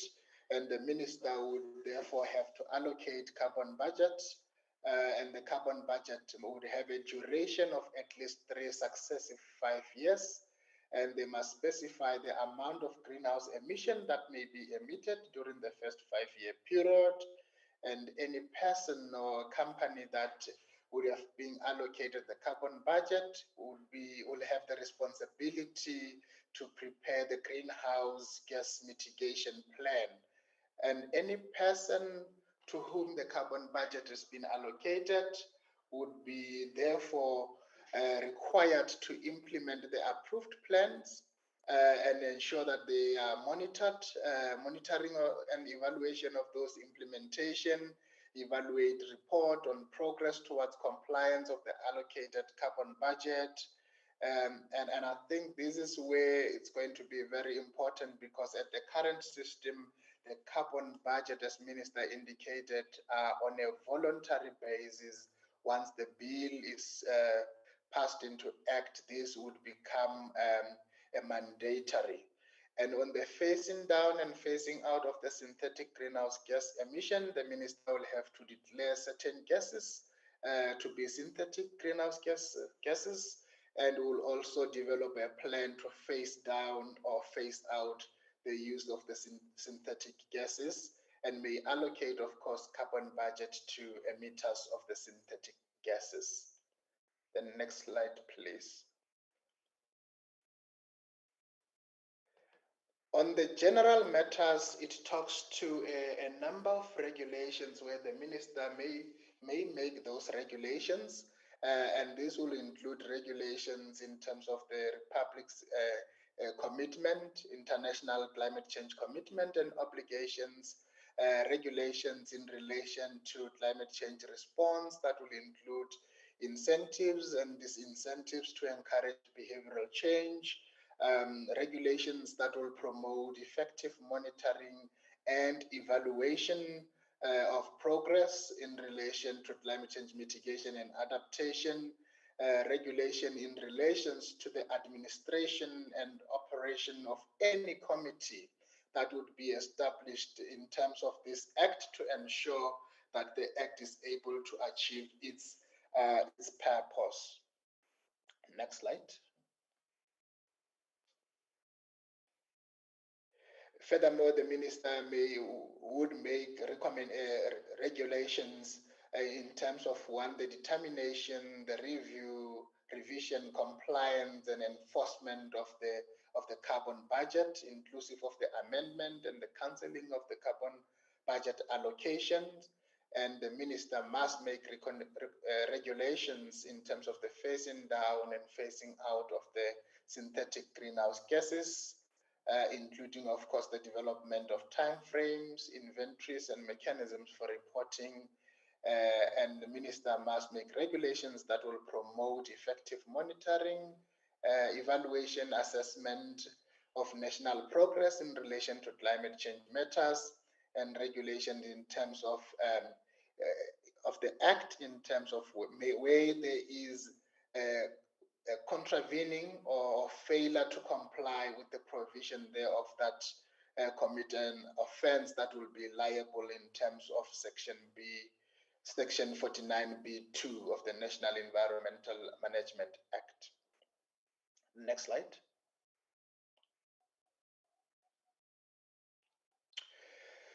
As Minister has alluded to, there has been an extensive consultation on the process, all the way from 2018, where the bill was published, and subsequent there has been provincial workshops, stakeholder engagement in all the 9 provinces, bilateral engagement with business formation, the non-governmental organization, research institution, and the intergovernmental structures.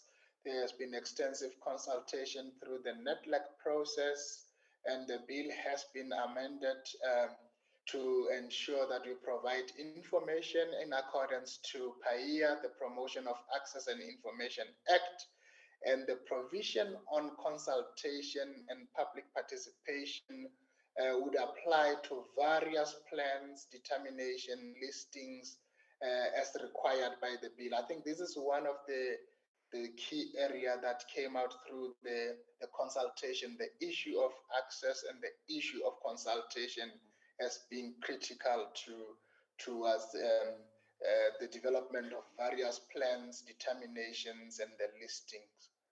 Next slide.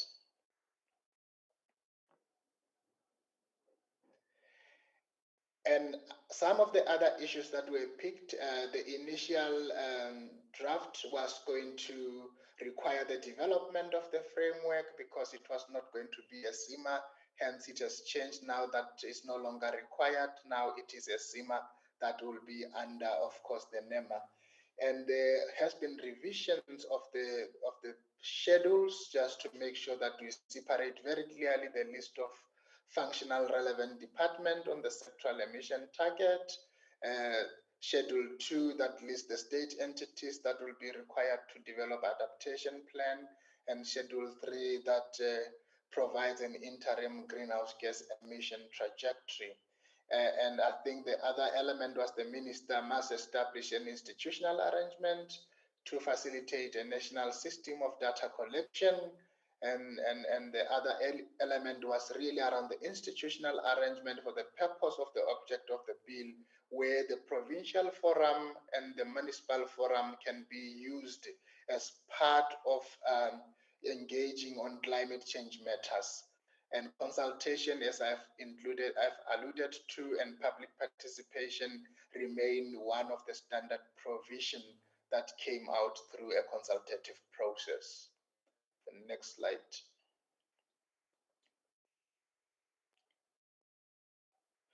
Well, during the network engagement, there were a few areas of disagreement. One was the issue of the definition of adaptation, where, of course, I think Labour wanted a particular focus on the industry and economic adaptation, whereas we agreed to use the UN definition of adaptation that is all-inclusive. And the second area of disagreement was the specifying the polluter pay principles. There was a view that it should not be overly specified, and it is our view that this is part of the NEMA principle, and the bill will be implemented in conjunction with the NEMA. As such, these principles do apply. The third area was really around the establishment of the Interministerial Committee and looking the frequency of meeting of the Interministerial Committee on climate change. And these have since been removed from the bill following the extensive cabinet process. And the last one was around specifying the economic feasibility of mitigation technology, where there was eventually an agreement. I think Labour and government say, let's keep the issues of feasibility broad, as it will encapsulate, among other elements, the issues of economic feasibility, the adaptation of the technology to the sites, and so forth. Next slide. Members, this is just to demonstrate that the work is ongoing, and Minister has touched on this, that there are a lot of work that we are doing, relying, of course, on collaboration with our sector department, where we have, of course, there are a lot of sectoral adaptation plans that have been put in place by the sector department as part of mainstreaming.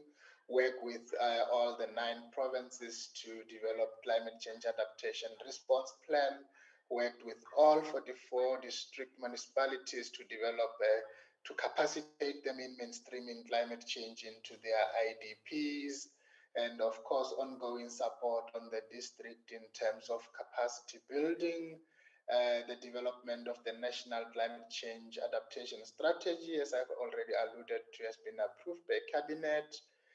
Ongoing voluntary carbon budget approach that is being allocated to companies. Of course, companies are submitting the pollution prevention plans. And of course, there's ongoing implementation of greenhouse gas reporting systems where companies report their emission annually, and they've been doing this since 2017. So the bill will be giving some of these elements legal status. So we have these ongoing activities that are being currently implemented. The next slide.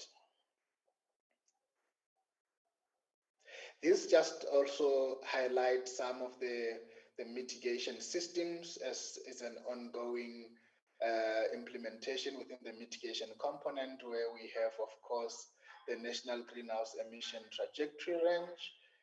We have the monitoring of the greenhouse gas emission, where we collect data through GHG inventory and the monitoring system.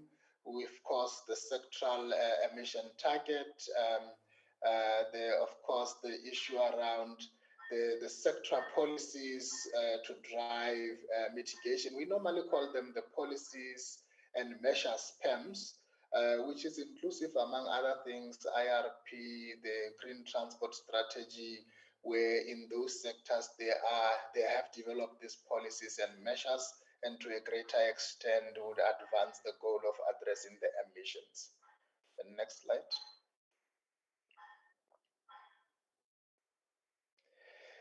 In terms of the sectoral emission targets and the carbon budget, I think this is just to indicate where things are. That is, the department, we've been working on the development of the sectoral emission targets and the carbon budget approaches.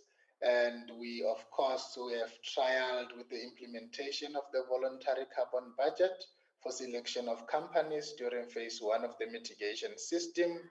And of course, this has been developed in parallel with the carbon text, which has now been implemented. The SETS framework has been finalized. This is a framework that will, provide guidance in terms of the allocation of the sectoral emission targets.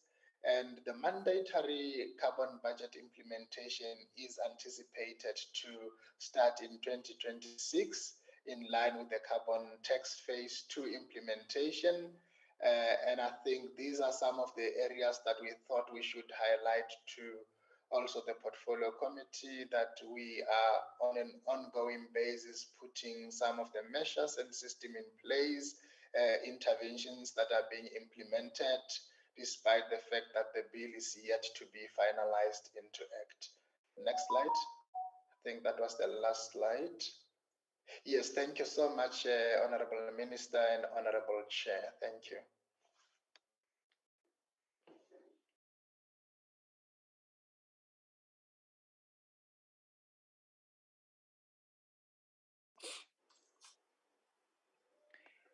Honorable Minister, Honorable Chair. Thank you, Ndade Ramara.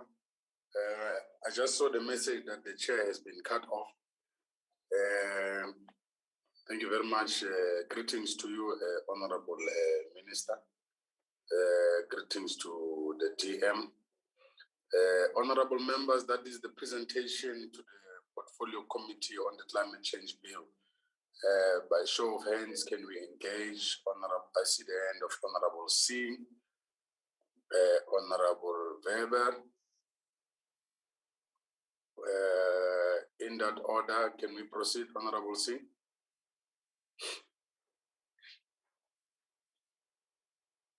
Honorable C? Yes, thank you, Honorable Chairperson. Am I audible? Yes, you are indeed.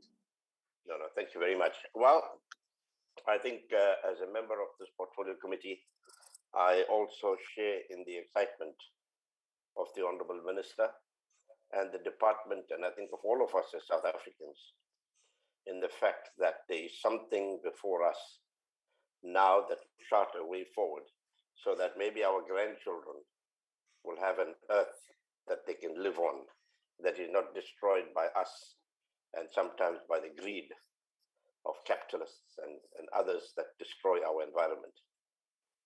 Having said that, Honorable Chairperson, I am also very pleased with the remarks of the Minister and the remarks of the presenter, particularly Mr. Amaru, before he said thank you, when both of them indicated that whilst this legislation is being considered through various processes of consultation, etc., there will be elements that will have to be applied by our own government own departments and our own commercial and state-owned enterprises to ensure that we don't wait for legislation for some of these things to be done. We don't have the luxury of that time. Now, Honorable Chairperson, one notes that this bill was published in 2018. Now, it's taken 4 years after a 60-day period of public comments for us to get here. And I think it's going to be our responsibility as the Portfolio Committee on behalf of Parliament and the people of South Africa to ensure that, within the next few days or by the time we have the next meeting, we come up with firm timeframes on how we are going to deal with this bill as a committee in terms of public consultations, oral, written representations, etc. One noted the letter that the chairperson tabled with us, and I believe that that is something that needs to be considered as part of the consultation process. But in saying that, Honorable Chairman, I just want to say, we must be able to walk the talk. We can have all sorts of legislation, but if we do not provide in the legislation for the ability to enforce legislation, and the ability to ensure that there are funds which follow functions, then we would really not be achieving our objectives. So we have to be realistic about what we are doing. And I think it's a very, very welcome step. And I would hope that some of the points that I've made are taken on board by the committee as we move forward on this bill. Thank you very much, Chairperson.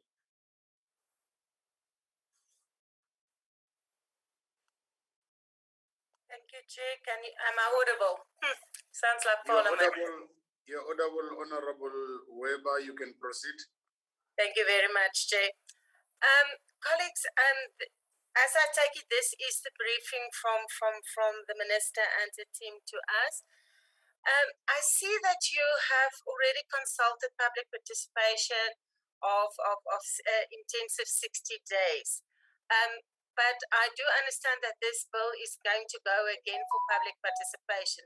If I'm correct, can we maybe make sure that there's in-person hearings in all regions and metros, and then in specifically areas like Mpumalanga, where 12 of our, for air pollution specifically that contributes to coal change, to climate change, as well as our many of our coal mines are here, that we specifically focus on public hearings in areas where this is really, really effective. Newcastle, Lephalale, in Limpopo, and KZN as well. And that when we do public participations, that we ensure that there is correct translations and interpreting services available so that everyone actually can understand what this is about. That I found that, especially when meetings are only on virtual, it only reaches a certain amount of people and a small amount of people, and that our meetings, the invitations to this must be very clear and very broad to the community, especially communities that has been affected majorly by climate change. And sorry, Chair, I just want to see you. Then I want to ask another question. Sorry about this. I just want to get to that. My my computer is dropping me now. All right. The next thing I want to know is, let me just get there. In the absence of time frames, Honorable Singh just spoke now about time frames and due dates, and I do believe this is extremely important. But in the absence of time frames for setting carbon budgets and sectoral emission targets in the bill, what are the plans for this timeous implementation of these important mitigation mechanisms? I know Honorable Singh has touched on that. Does the DFFE, the department, have any plans to support the initiative accelerated implementation of climate change adaptation measures on timescales more urgent than those provided for it in the bill? Can the department provide clarity on the carbon tax as a mechanism for enforcing carbon budgets and how this interfaces with Treasury's announcement in this regard? Why is the failure to provide a greenhouse gas mitigation plan the only offence in the bill? What about the contributions of other provisions of the bill or actions that contravene the objections of this bill? And Chair, I think I am fine. Thank you very much. Sorry, was I clear? Could everyone hear me? I believe apparently I speak very softly. No, you were here, Honorable Weber. I heard you. I want to assume that everybody else heard you. May I check if there are further hands, honorable members?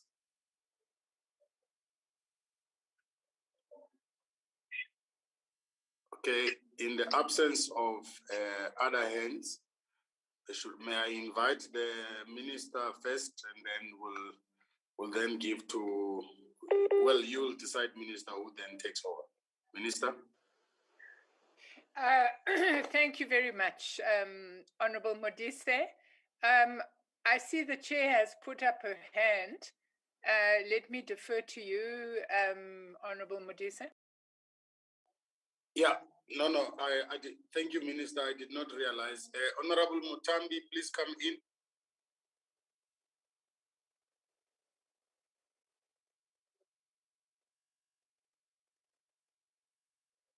Bomakadzi.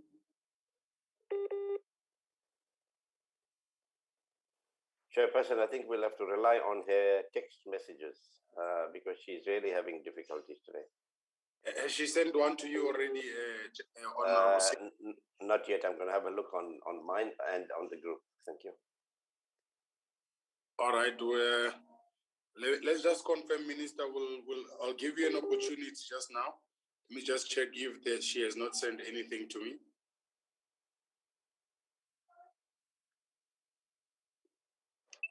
I'm trying to do that.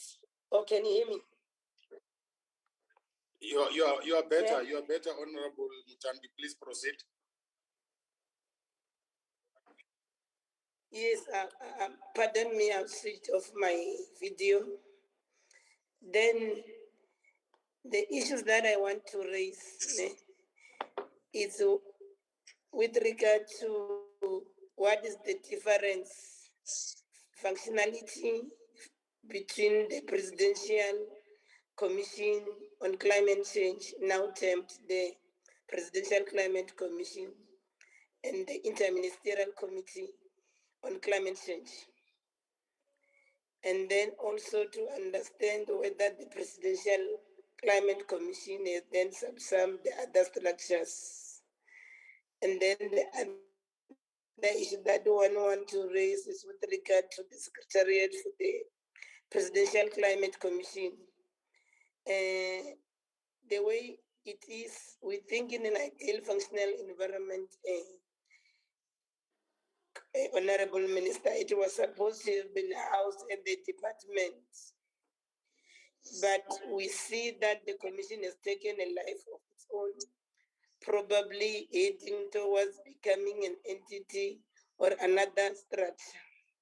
Maybe Minister can take us through as to how did these changes happen. And then maybe for the benefit of the interest groups, maybe if you can then elaborate as well, Minister, why did the climate change bill took so long to come back to Parliament, and what were those things that you would like us to know, which are likely to arise on our side? Those are the questions that I have. I hope I managed to raise them, Chair. Thank you. You were very audible, Honorable Chair. I suspect your bandwidth is disturbed by the video. But you were audible enough. I believe that you were heard. Honorable Minister.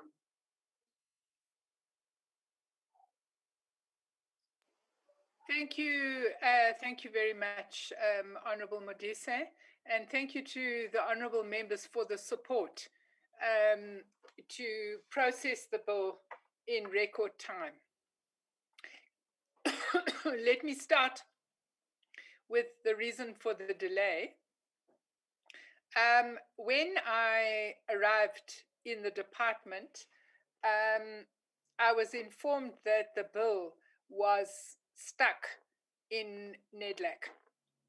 And I think that you would have seen Mr. Romaru flighted the issues where there were concerns. And I think linked to that, to the concerns, was the issue that Honorable Weber has raised about what is the relationship between the carbon budgets and the carbon tax. And I think that there would have been a desire from the private sector to be sure that there won't be double dipping with regard to that. So it took time to resolve those issues. And I had a number of meetings with NEDLAC partners. I know my officials had several meetings. And obviously, 2020 was a bit of a disastrous year because there weren't opportunities for meetings. So it was really, I think, last year where we made significant progress on unblocking the issues. So I think that Mr. Romaru will be able to speak a little bit more on how we see the issues of the tax and the budgets working together. But really, I think, our honourable members, that the carbon budgets are a mechanism which is required by the UNFCCC, because through countries making their nationally determined contribution to reducing greenhouse gases, countries give themselves a carbon budget. Now, if you are going to achieve the targets that you have set for yourself, you are going to have to do three things. The first thing you're going to have to do is you're going to have to work out how do you divide your country carbon budget amongst everybody who creates carbon gases. The second thing is if the aim of your nationally determined contribution is to reduce your greenhouse gases, which, given the scientific reports that we have in our possession, and given the fact that our NDC indicates that our reduction in greenhouse gases will begin in 2025, we've then got to work out how is that divided amongst the different sectors of the economy that are responsible for emitting greenhouse gases. Now, one of the important issues that has been raised by Honourable Singh is what are the carrots and the sticks that will motivate for change. And I think it is the view of Treasury that through the carbon tax mechanism, you will have both a carrot and a stick. So you will be incentivized to reduce your greenhouse gases. And if you don't, you will be facing increased production costs. Of course, what's also important about the carbon tax is it represents a domestic financing mechanism for change. Because obviously, as we collect taxes, we can then support the transition process. Now, I think that what is really important is how the carbon tax and the carbon budgets will synergize. And that is important work which we have agreed when it was going through NEDLAC that there needs to be that important synergy. What we have also done is that we have already begun the voluntary process of allocating carbon budgets. I mean, you would understand, Honorable Weber, it's a very, very, very complicated process. And it's a very, very complicated process because we haven't, as a country, had to count our emissions before. We haven't had to report in the public domain about our emissions, not just as sectors, but as individual enterprises. So I think the decision by National Treasury to postpone the phase 2 of the carbon tax until 2026 gives us time to work on all of those mechanisms. Obviously, what we would also have to look at is the transitions, because as a country, we have a broader commitment to what we call a just transition. So we want to make sure that as we transition, we are not impacting in a negative manner on jobs, on production, on the economy, because we all understand the complexities that exist in that area. Now, Chairperson, you raised the question about what is the Climate Commission. And I think that the Climate Commission will become a statutory body. It's not yet a statutory body. It's an emergent organization, but it will become a statutory body. And as such, it will have a life of its own as a statutory body. So we have begun a process of enabling.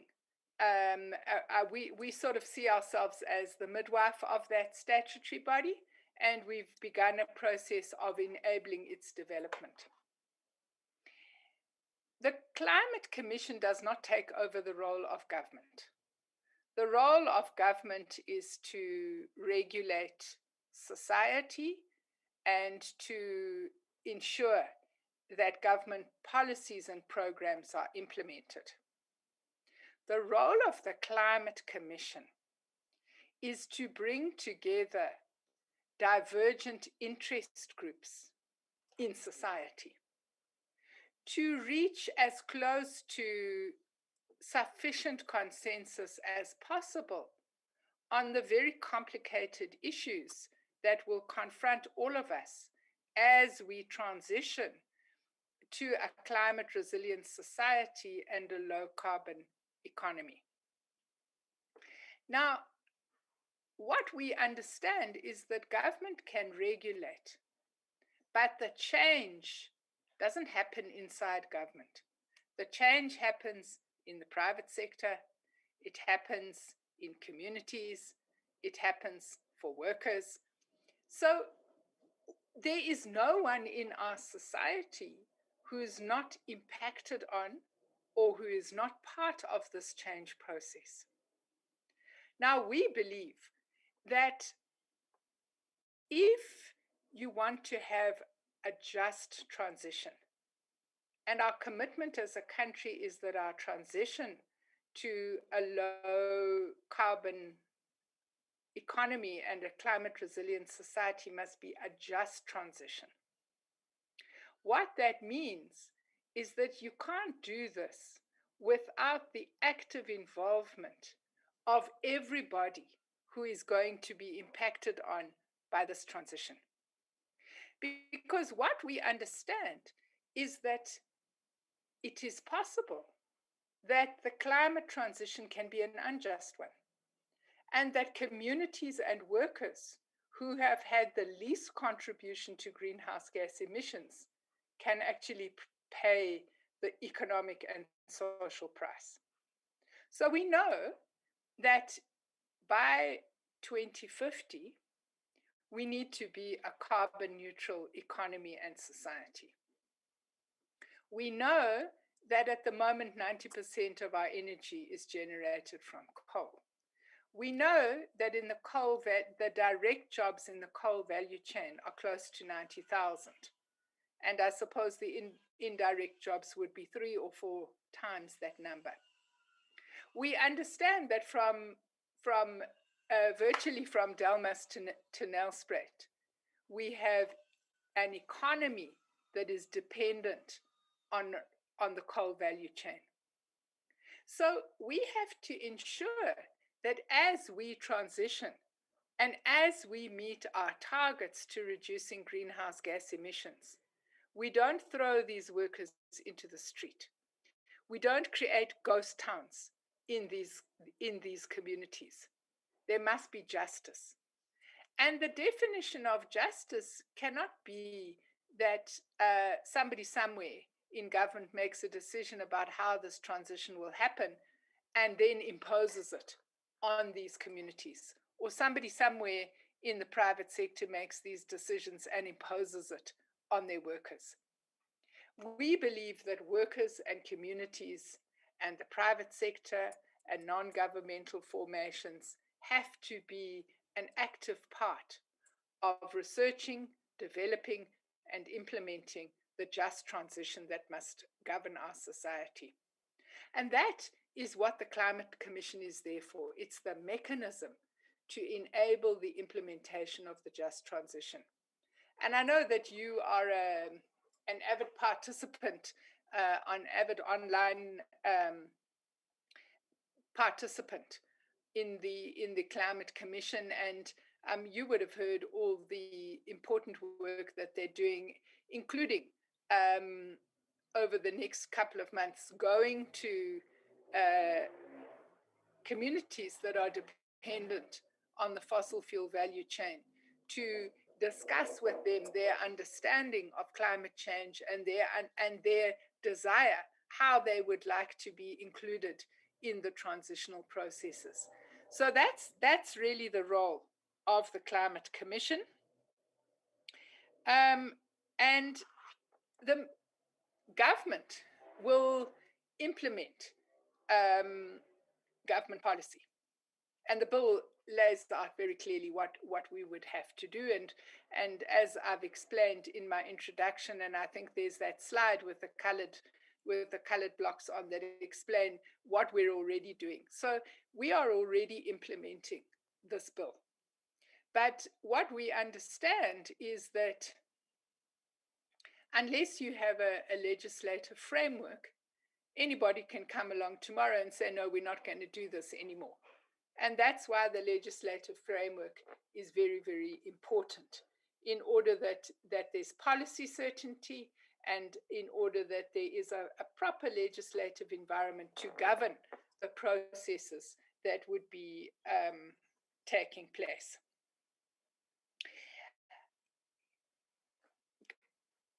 Cabinet has subcommittees. It's got an economic subcommittee, an international subcommittee, and so on and so on. We felt that you don't have to legislate that there must be interministerial committees, because the cabinet system, as you would know, Chair, makes provision for that. But of course, it's always possible within the cabinet system to have ad hoc committees that will report to the president on any matter that the president considers to be important. And I mean, there is such a committee that is looking into the feasibility of the 8.5 billion US dollars that was offered to us by some of the developed countries at COP26. And obviously that ad hoc committee would involve ourselves, Treasury, Minerals and Energy, Public Enterprises, DTIC, and so on, Science and Technology. Those ministries would be part of it because they would have an important role to play on understanding how this thing would operate if Cabinet were to accept the offer.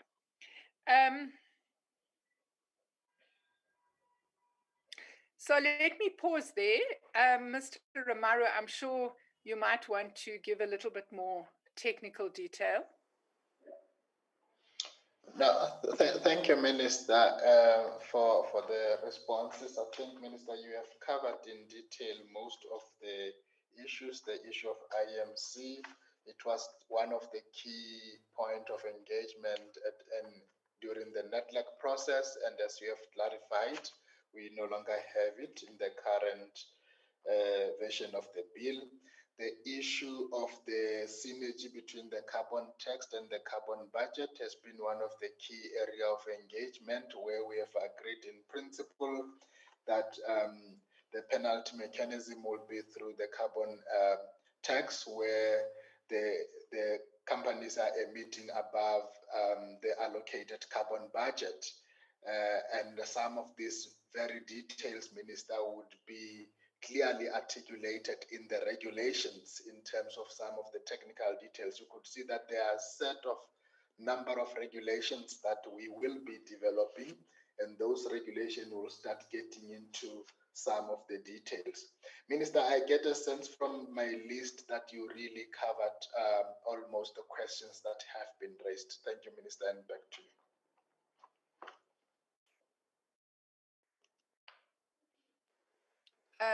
Honorable Modise, we can hand back to you.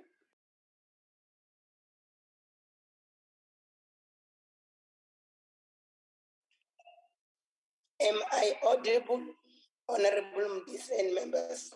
Am I? You are honorable, Chairperson. You are honorable. Yeah, honorable. You are very honorable. Can I take the privilege to start then? Yes, yes, indeed. You may proceed, Honorable Mutani. Thank you so much, Chairperson. The follow-up question that can come from my side is whether we have a clear understanding as a country how much emissions will be reduced once this climate change bill becomes law.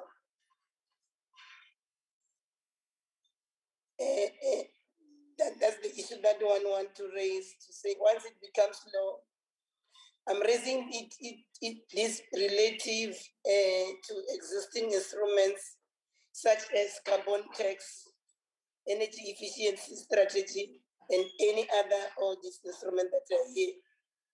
Because we need to be assured that the department, or we are just making laws irrespective of their mitigation and adaptation.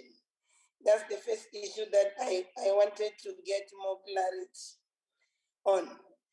The other issue that I want to also raise, it's in relation with regard to the bill itself, is a proposal maybe, or I need to get clarity to say that the bill has to be clear on how carbon budget and the tax are aligned. So that's the issue that maybe the team, the technical team, will be able to deal with that, because we need to have more insight on the issues of the alignment between the carbon tax and the carbon budget. The minister has attempted to talk to it. Maybe the technical team can then talk more on alignment, because we cannot then have two instruments, carbon budget and carbon tax, meant to achieve one and the same thing, which is reduction of the greenhouse gas. That is not aligned. So maybe the President Mr. Ramaru can address my concerns to that effect. Otherwise, I'm fine, Chair, and thanks, and back to you.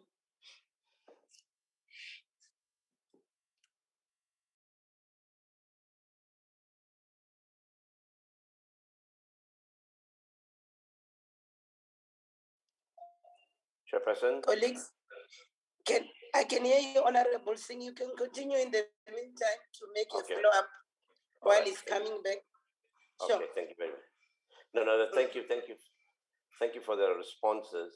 Minister, in the run-up to what we have now of this bill, in preparing it, in consulting, has there been any kind of socio-economic impact assessment report done? If the bill, every section of the bill that is proposed becomes law, what is going to be the socio-economic impact? And when I ask that question, You have mentioned just transition. But when you mention just transition, we must also remember, Honorable Minister, that there's a give and take. We cannot lean to one side at the expense of the other. Justice must prevail at the end of the day. I think we all accept that. And sometimes I feel we try and hide too much behind the concept of justice transition. So I'm just putting that on the table, just transition. I'm just putting that on the table to say to ourselves that we have to be responsible in the decisions we take. And if people lose employment in one sector because we want to have a clean environment, then we must be able as government and the public sector and the corporate to be able to provide alternate ways of them earning a living. So I would just like your comments on that. And then the other question might be a bit of a personal question, because I have an interest, like many South Africans have, in e-cars. I would like to drive an environmentally friendly car, not one powered by petrol or diesel, because soon we won't be able to afford fuel. But is there any kind of incentivization for people who want to buy these kinds of vehicles and not pay 2 million rand for it? Has there been any thought in that arena by a cabinet committee, something like that? Thank you. Thank you so much, Honorable Weber. Sorry, Honorable Singh. Can I hand over now to Honorable Weber? Thank you, Jay. I appreciate it. I have two questions. The one is clarity seeking. I have asked if we're going into public participation now. I think Minister Creasy did touch on it specifically from Delmas to Nelspruit, but I would like to know if the public participation, and can we have a timeline for those public participations? And Minister, please, if it is possible, that timelines and whether will be sent to the committee so that we can follow it and attend it as the invitations goes out to the various provinces, please. The second question, if the chair will allow me and Minister will tolerate me, it's a question that I forgot to ask, and I just want clarity on this, that this bill is using the 2015 NDC target as an interim greenhouse gas emission trajectory. Currently, this is not aligned with the commitments that we have made to the Paris Agreement, and it doesn't put us close. Honorable Weber, sorry, just I'm not following you. Just repeat that. Sorry. Okay, I'm going to read it. Very sorry about that. Why does the bill reference the outdated and highly insufficient 2015 NDC target as an interim greenhouse gas emissions trajectory? This is currently not aligned with our commitments under the Paris Agreement, and this doesn't put us close to the safe climate response target that we all are looking for in this bill. So that is my last two questions. Thank you, Minister. Thank you, Chair.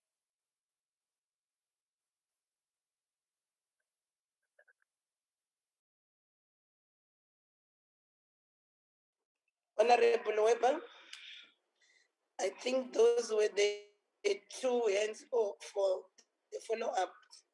Can I hand back over to you, Minister, and the team? Yes. So, Honorable Mutambi, I think it's important to understand that our greenhouse gas emissions, our commitment to reducing greenhouse gas emissions, doesn't rely on the bill. We have, in terms of the Paris Agreement, to which South Africa is a signatory, we have to submit a revised nationally determined contribution to reducing greenhouse gas emissions to the UNFCCC every 5 years. And in October last year, we submitted our revised NDC. And as other colleagues have indicated, the upper limit of the revised NDC is consistent with the 2-degree temperature change target, and the lower limit of the NDC is compatible with the 1.5 degree target. What we have said to the UNFCCC is where we get to in that range depends on the availability of financing, investment, technological support, and capacity building that we as a developing country are able to access. Because in terms of the Paris Agreement, it states very clearly that developed countries have an obligation to assist developing countries, such as ours, to meet their climate targets. And I suppose if you want to understand the offer that was made by the developed countries in Glasgow, it's really part of some of those developed countries saying, we think we can honor our obligations in this manner to South Africa. Of course, we are still researching the offer to understand whether it is compatible with our treasury, regulatory environment, our debt trajectory, affordability, and. Now, what I think is very important is to understand that there are many jurisdictions that have, so all signatories to the Paris Agreement have to have carbon budgets, because I've explained why. We've got a country budget, now we've got to allocate those budgets to different sectors. Why do you have a tax as well? Well, there are other countries that have a tax. There's no incompatibility between these two mechanisms. In some countries, you have a situation where the tax only applies if you exceed your carbon budget. In other countries, there's a lower level of tax that would apply if you are within your carbon budget, and a higher level of tax that will apply if you exceed your carbon budget. So these two mechanisms work together. The one sets the parameters within which you can emit, and the other acts, as I explained, as a carrot or a stick. If you emit less greenhouse gas emissions, you either are exempt from the tax or you're not taxed at all. If you emit more, then you are taxed, or you are taxed at a higher level. Now, exactly how these things will work together can't be answered today in this committee. This is part of your oversight process, and you will have to call National Treasury together with ourselves, because the carbon tax falls into National Treasury domain, the carbon budgets falls into our domain. We have had discussions with them on this issue, and our understanding is that they have to synergize so that they work together in this manner that does not create a double burden for the private sector. But this is not something we can solve today. It's part of your oversight work on this bill will also be to call in National Treasury and to get an understanding from them. I have shared with you our understanding, but they will obviously also be sharing with you their understanding. Honourable Singh, we have undertaken 7, am I right, Mr. Ramara, 7 sector vulnerability study? Yes, Minister, we also undertook the socio-economic study for this bill as we were taking it through the cabinet process. And if I can just touch base on it quickly, Minister, the socio-economic study starts to also demonstrate what are some of the socio and economic benefits of implementing climate change. Because if the current extreme events, they are coming fast and thick, they have socio-economic implication, destruction of property, destruction of infrastructure. So any intervention measures will also derive the socio and economic benefit. On the other side, it also touches in terms of what further resourcing would be required to put some of the system in place, such as the greenhouse inventory and we indeed have an inventory, Honorable Chair, that track progress on how are we doing in terms of the emission interventions. And we develop that, we submit that to the UNFCCC Minister. I just thought these two, let me touch them on them, Minister. Thank you. Can I also suggest that if you want to see, honourable members, the prototype, if you like, of the just transition. Mr. Romaru, won't you mute? If you want to see the prototype of the just transition, it would really help if you could visit Komati Power Station. Because what they've done at Komati Power Station is they've done a socio-economic study, because they've said if they're going to repurpose that power station for renewables, how are they going to create jobs? How are they going to do exactly what you're talking about, Honorable Singh? How are they going to create new jobs in new value chains? And how are they going to reskill and upskill existing workers to work in a renewable power station as opposed to a coal-fired power station? It's really a worthwhile visit, and I would want to suggest that honourable members think about that. There's also studies going on at 3 of the other power stations that are scheduled for decommissioning in the next few years. And I think you will find it absolutely fascinating, because all the issues that you are really concerned about are being experimented with in practice. You know, how do we save the direct jobs? What industries would we have to develop to save the indirect jobs? It's very, very interesting work, and it's not academic. It's being implemented and considered in practice. On the e-cars, I think that this is something that is a very interesting issue that my counterpart in DTIC is extremely passionate about. But obviously the issue that we confront as a country is we are committed to localization. And you would know, Honorable Singh, that the vehicle manufacturing sector in our country is big and is responsible for a huge number of high quality jobs. So essentially, what we want to ensure is that we are not importing electric vehicles, but we are transitioning our own automotive manufacturing so that we can produce electric vehicles in our own country.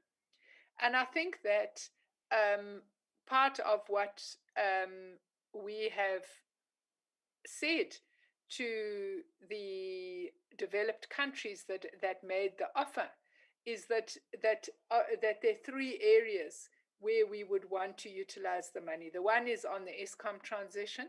The second is on the development of green hydrogen economy. And the third is on doing the research and development to support the development of an e-vehicle industry in South Africa.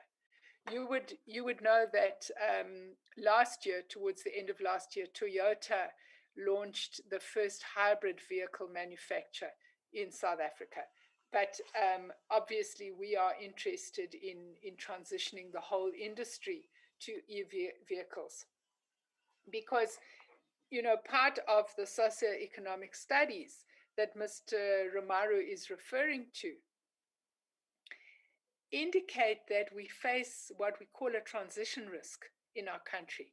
So already the European Union has taken a decision that from 2035, no internal combustion engines can be imported into the EU. Now, all our vehicles at the moment have internal combustion engines. So it means that we have got to transition our automobile industry. And you know, just as the coal transition is complicated, this is also very complicated. Honourable Webber, we are not determining the public participation schedule around this bill. You're going to determine it. So you will organize it and set it up in the way that you want to set it up. You will set it up in such a way that I'm sure honourable members will go to whatever they want to go to, because it will be your program. Why does the bill have an outdated greenhouse gas trajectory? Basically, the climate change policy has that trajectory. What the bill does is it gives the minister the authority to reset the trajectory every 5 years. Until the bill is passed, I don't have the authority to reset that trajectory. Am I right, Mr. Ramaru? Indeed, you are, Minister. The PPD trajectory is one which is contained in the policy, and there's a clear process in how, Minister, you are going to review and revise the trajectory. However, Minister, just to indicate that the adjusted numbers into the updated NDC are in essence trying to fast track the implementation of the trajectory. They are within the trajectory, and the NDC the updated numbers are for a 5-year period, whereas the overall PPD is for until 2050. So they need to be understood in terms of their arrangement and synchronization. Thank you, Minister. So essentially, what we've done, Honourable Webber, with the current NDC is we've brought forward the decline part of the trajectory. So let me pause there. Mr. Ramaru, anything else you'd want to add? No, I think, Minister, you have covered all the areas. Just to indicate that over and above the socio-economic study, there are a number of studies that have been developed on the various risk and vulnerability for the sectors, as well as the National Employment Vulnerability Assessment called the NEVA, which start to demonstrate very clearly what are the impact in terms of the jobs as well for those various value chains. And the study, the socioeconomic study, Minister, it's one of the requirements that we had to fulfill as we are taking the bill to cabinet processes. Thank you. Thank you, Minister. I hope I'm still audible. Can I proceed? You are audible, Chair. Thank you. Thank you, Honorable Singh. I don't see any other hand. I've checked.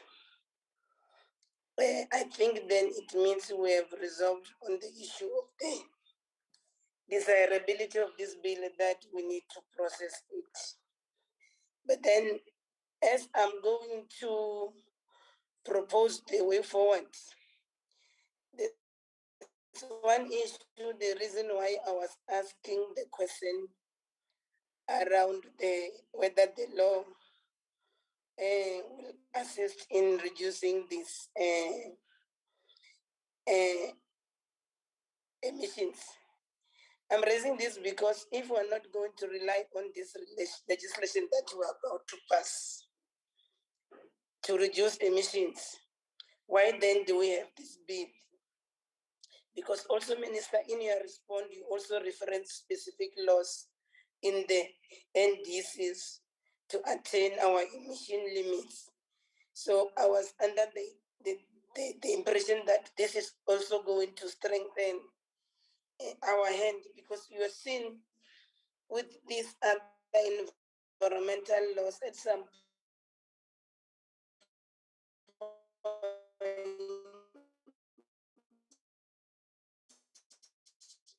Are we losing the non-compliance? It's also then caused by the by the way, admit.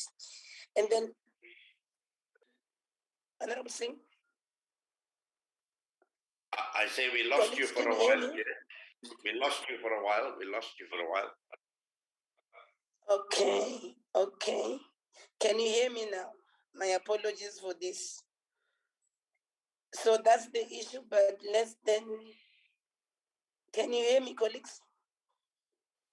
Yes, we can hear now. I can. Honorable Chair, I think I get the gist of what you're saying, and I think that really it relates to what I said in my introductory remarks, that we've achieved a lot through voluntary cooperation. But what we understand is that there will come a time when there will be conflicting opinions and conflicting interests. And I think that what we've understood is that because of those conflicting interests, it won't be possible forever to rely on voluntary cooperation. And you will need a mechanism that should voluntary cooperation fail, that you have means of enforcement. And I think that that's why the bill is important. At the moment, industry and civil society have been ahead of government. But that doesn't mean that will always be the situation. We could find a situation where there are emerging pockets of resistance. And that's why this bill is very important, because it then gives the government the ability to enforce policy decisions rather than rely on cooperation. So, I mean, we take the point. I think that that's really, you know, we're not fully able to hear you. I hope you can hear me, but I think that we understand the point that you're making, and we hope that this, in a sense, brings the meeting of minds. Thank you. Okay. Thank you so much for that, Minister. Can I get a thumb up that I'm with all of you so that we can move towards the closure of the meeting? Yes, you are. Are we together? Yes. So we are all now in agreement that we are going ahead with this bill. And then the next step will be for us now to call for public participation. We're going to advertise the bill upon getting the codes. Normally we advertise it for a month. Then whoever is here, we call upon you to then, when given an opportunity to then participate, you must do such. This will also then be followed by the public hearings, depending on the number of submissions that we are going to receive once the bill is advertised for public comments. So, Minister and the team, it's our commitment as this portfolio committee, much as it's your commitment as the department, to make sure that at the end of the day, we finally legislate this one. And I believe we're all in course and we're all in agreement that at the end of the day, this must become an act of parliament.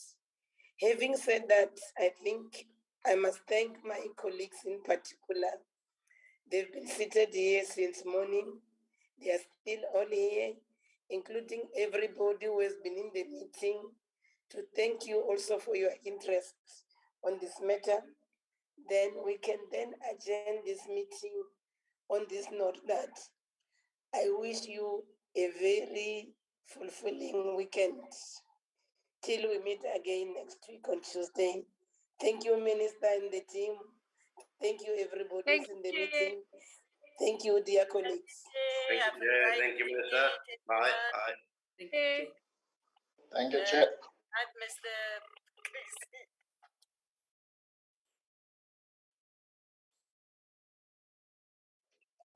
And thank you, Deputy Chair Modise. Thank you so much.